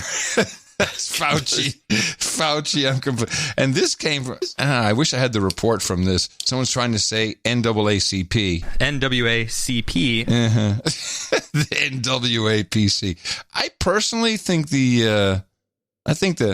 I am completely unqualified. I think that's a good one for the end of show, don't you think? Okay. Now I have one little side thing. There's a podcaster, video podcaster. And I don't remember his name because I do enjoy him. He's very funny. And he takes apart stuff in pretty much the same way we do, only he's like Jimmy Dore. He ridicules, and laughs, on the screen maniacally and just makes fun of things. But he did have they did play a clip of Jill Biden, and he's ridiculing her here for writing a children's book. And he plays a clip from the Today Show where they're fawning all over her. And then our guy or host mentions that this children's book that is so hard to do was 1,900 words. But let's just play this. And finally, we pivot to VP Biden's wife, Dr. Jill Biden, who just published a new book. It has been a busy few months for former Second Lady Dr. Jill Biden. Aside from campaigning with her husband, she's also found some time to write a children's book about the presumptive Democratic nominee's life. It's called Joey. Yes, Dr. Jill Biden wrote a children's book about her husband. I'm not exactly sure how you found time to write a children's book about your husband, but these are extraordinary times. Doesn't take much to impress Craig Melvin, does it? Gee, Dr. Jill, how did you ever find the time to write a 48-page, 1,900-word children's book while also being VP Biden's carer? How did you do it? So my first question is that while I see you show that Joe is a lifeguard, there's no mention of his confrontation with Corn Pop. Seems like a missed opportunity. Gotta find out what the name of that show is. Oh, I can find it. This guy's, you've seen him. He's maybe. I'm not a big. I'm sure you've probably seen him. Starts Somebody in the chat room should know who it is by his voice. If he starts with "Hey guys," then no, I have not seen him. Hey guys. When it's "Hey guys," I'm outie. Meanwhile, while you were looking at YouTubers, I received a text from President Trump. Oh, asking for you had to chip in? Would you like to hear? The game is on. We are full on now. This is a record for the president.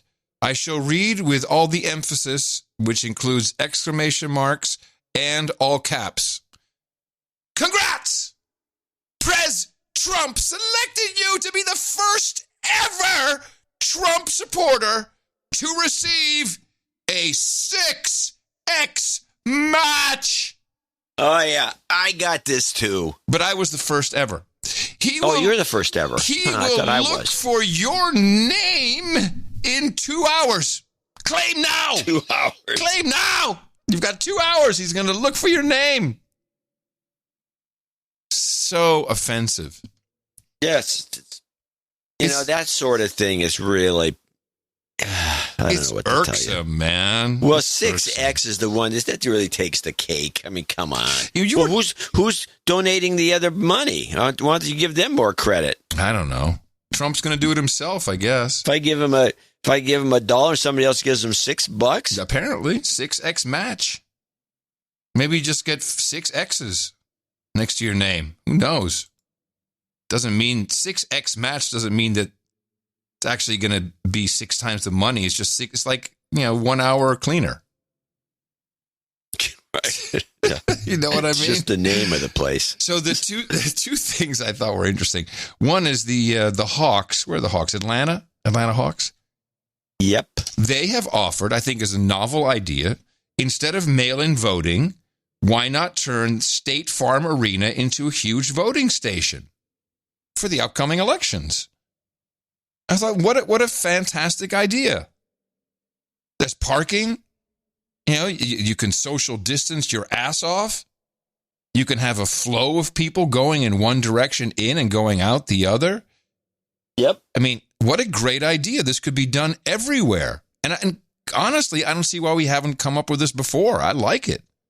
I think it's good. A lot of people... I'm sorry? No, I was just going to say, Georgia had such a problem before. This actually is a good idea. Yeah, it's a fantastic idea. You had mentioned that you had tried out Parlay, which I'm sure no one in the world says it except it's certainly not. No one in America says that. Parlor. Hey, I'm on Parlor. Parlor. I'm giving Parlor a try. I got someone saying, "Man, you better get Adam Curry at Parlor before it's gone." I'm like, no, I'm not going to go on Parlor. Don't need another social network in my life. And, I'm sure everyone's whatever. But there is some word that this could be Trump's secret weapon. Apparently, some prominent media figures have invested in a private round of financing with Parler, including Dan Bongino. Well, so something's up. Hey, a fool and his money are soon departed. Possibly. And then what else do I have as last thing here? I have, this, this is just. I have two possible lasties. Okay, so. This is not a clip. This is just a story. So this Obamagate, the FBI notes that are really showing that President Obama was definitely in the loop on this Flynn stuff. Yeah. I mean, you've got to think that at a certain point, one rat's going to leave the ship, So to me, they needed Hillary Clinton to, if we just go all in on the story as the alternative version of the story, they needed Clinton to win so none of the crimes would come out of how they got her in the first place and all the other crap that had been going on, which is quite a bit. And so now they really need that win to get Trump out, because if they don't have someone come in who can save the day, I really think someone, at least one person is going to jail, and it's got to be a prominent figure. Brennan, yes, that's what I'm thinking. So, Brennan, he still has connections. Yeah. So it just... Well, the connections disappear when the focus is apparent. And, why take a chance? Oh, right. Yeah, Goodfellas. Yeah, good point. So someone's going to die. Okay. Eyes open. Clinton body count up and soon. I wanted to thank, and that'll be my last, I wanted to thank Vicky.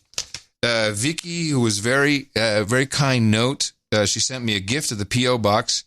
I have to tell you, my fiance Mark wants to thank you for inventing podcasts. Yes. So she's a permanent RVer, she and her fiance. And she wrote this just a beautiful long letter in handwritten. And she says, now that I've, of course, now that I know how to reach you and you're on the podcast, I remember you for MTV. She says, I have a little shampoo line and conditioner line, and she sent me some of this line, but I'm thinking this might be for you because she's a beauty brand ambassador, yes, for the fastest growing luxury hair and skincare company in the world.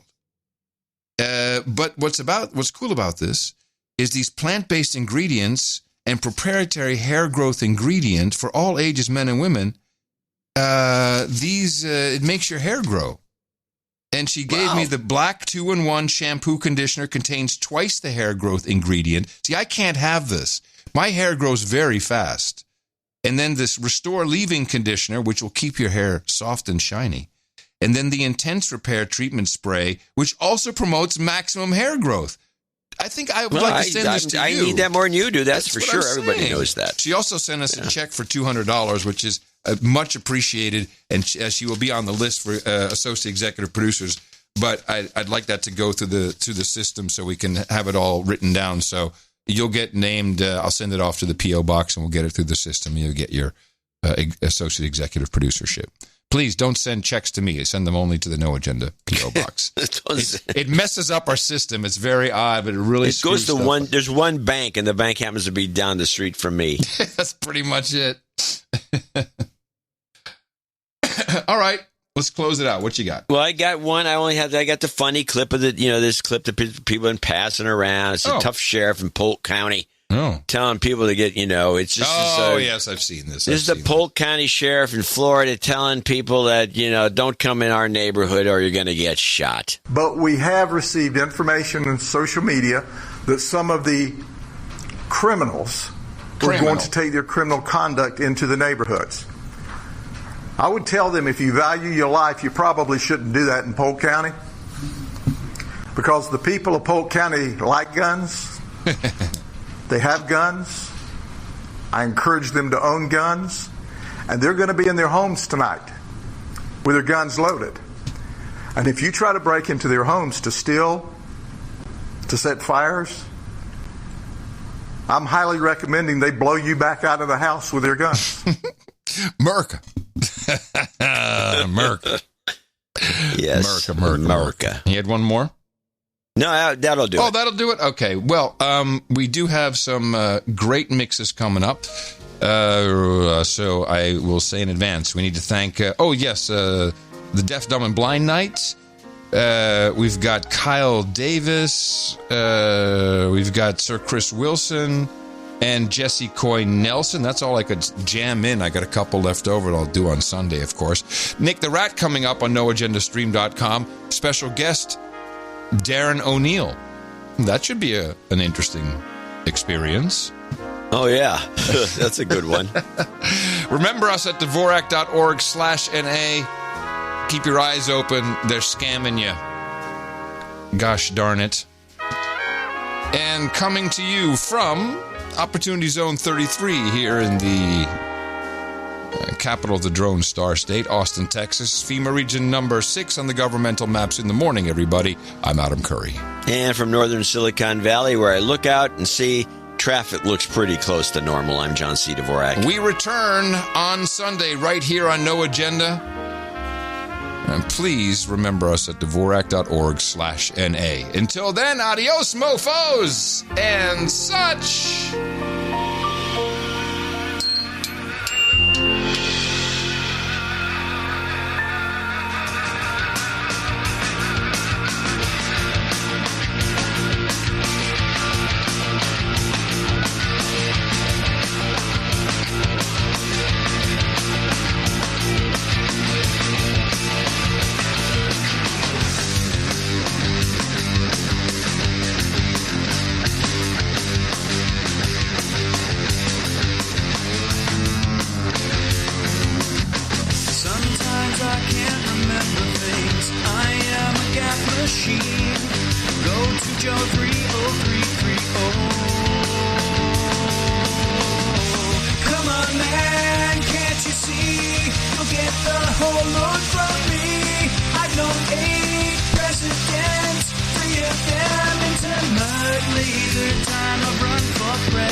If you don't turn, you'll pay. He takes a lifestyle drink, he takes a bleach drink.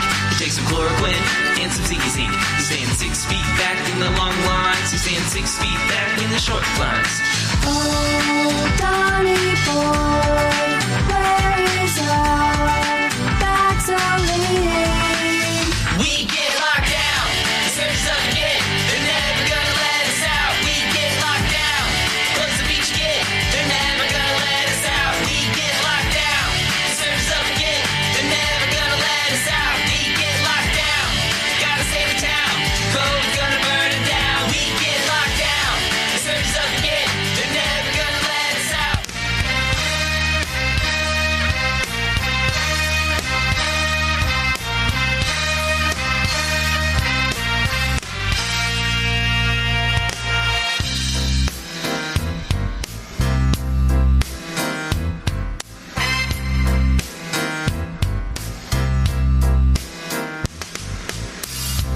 Baby, take off your coat real slow. Take off your shoes. I'll take off the shoes. Baby, take off your dress. Yes, yes, yes. But you must leave your mask on. You must leave your mask on. You must leave your mask on. Crazy Eddie, his face masks are insane. Wearing my mask again. I just can't wait to put on my mask again. Even if I'm in the car all by myself, I can't wait to put on my mask again. Mask being mandatorily required is not only an act of voluntary servitude, it's slave training. I got me some masks. I got about 20. So hurry up, baby, put your face mask on. A face mask is a little old thing that makes us feel much better. Wear your face mask, baby, please. In my opinion, as a pharmacist, and I'm speaking as a pharmacist here, it's detrimental to wear a mask when you're healthy. 'Cause you know you gotta care if everyone lives or dies. So you might as well begin by putting something on your face. Wearing the mask, wearing the mask. Wearing the mask, wearing the mask. Wearing the mask, wearing the mask. Wearing the mask, wearing the mask. Crazy Eddie, his face masks are insane. Best podcast in the universe. Mofo. Dvorak.org/NA. I am completely unqualified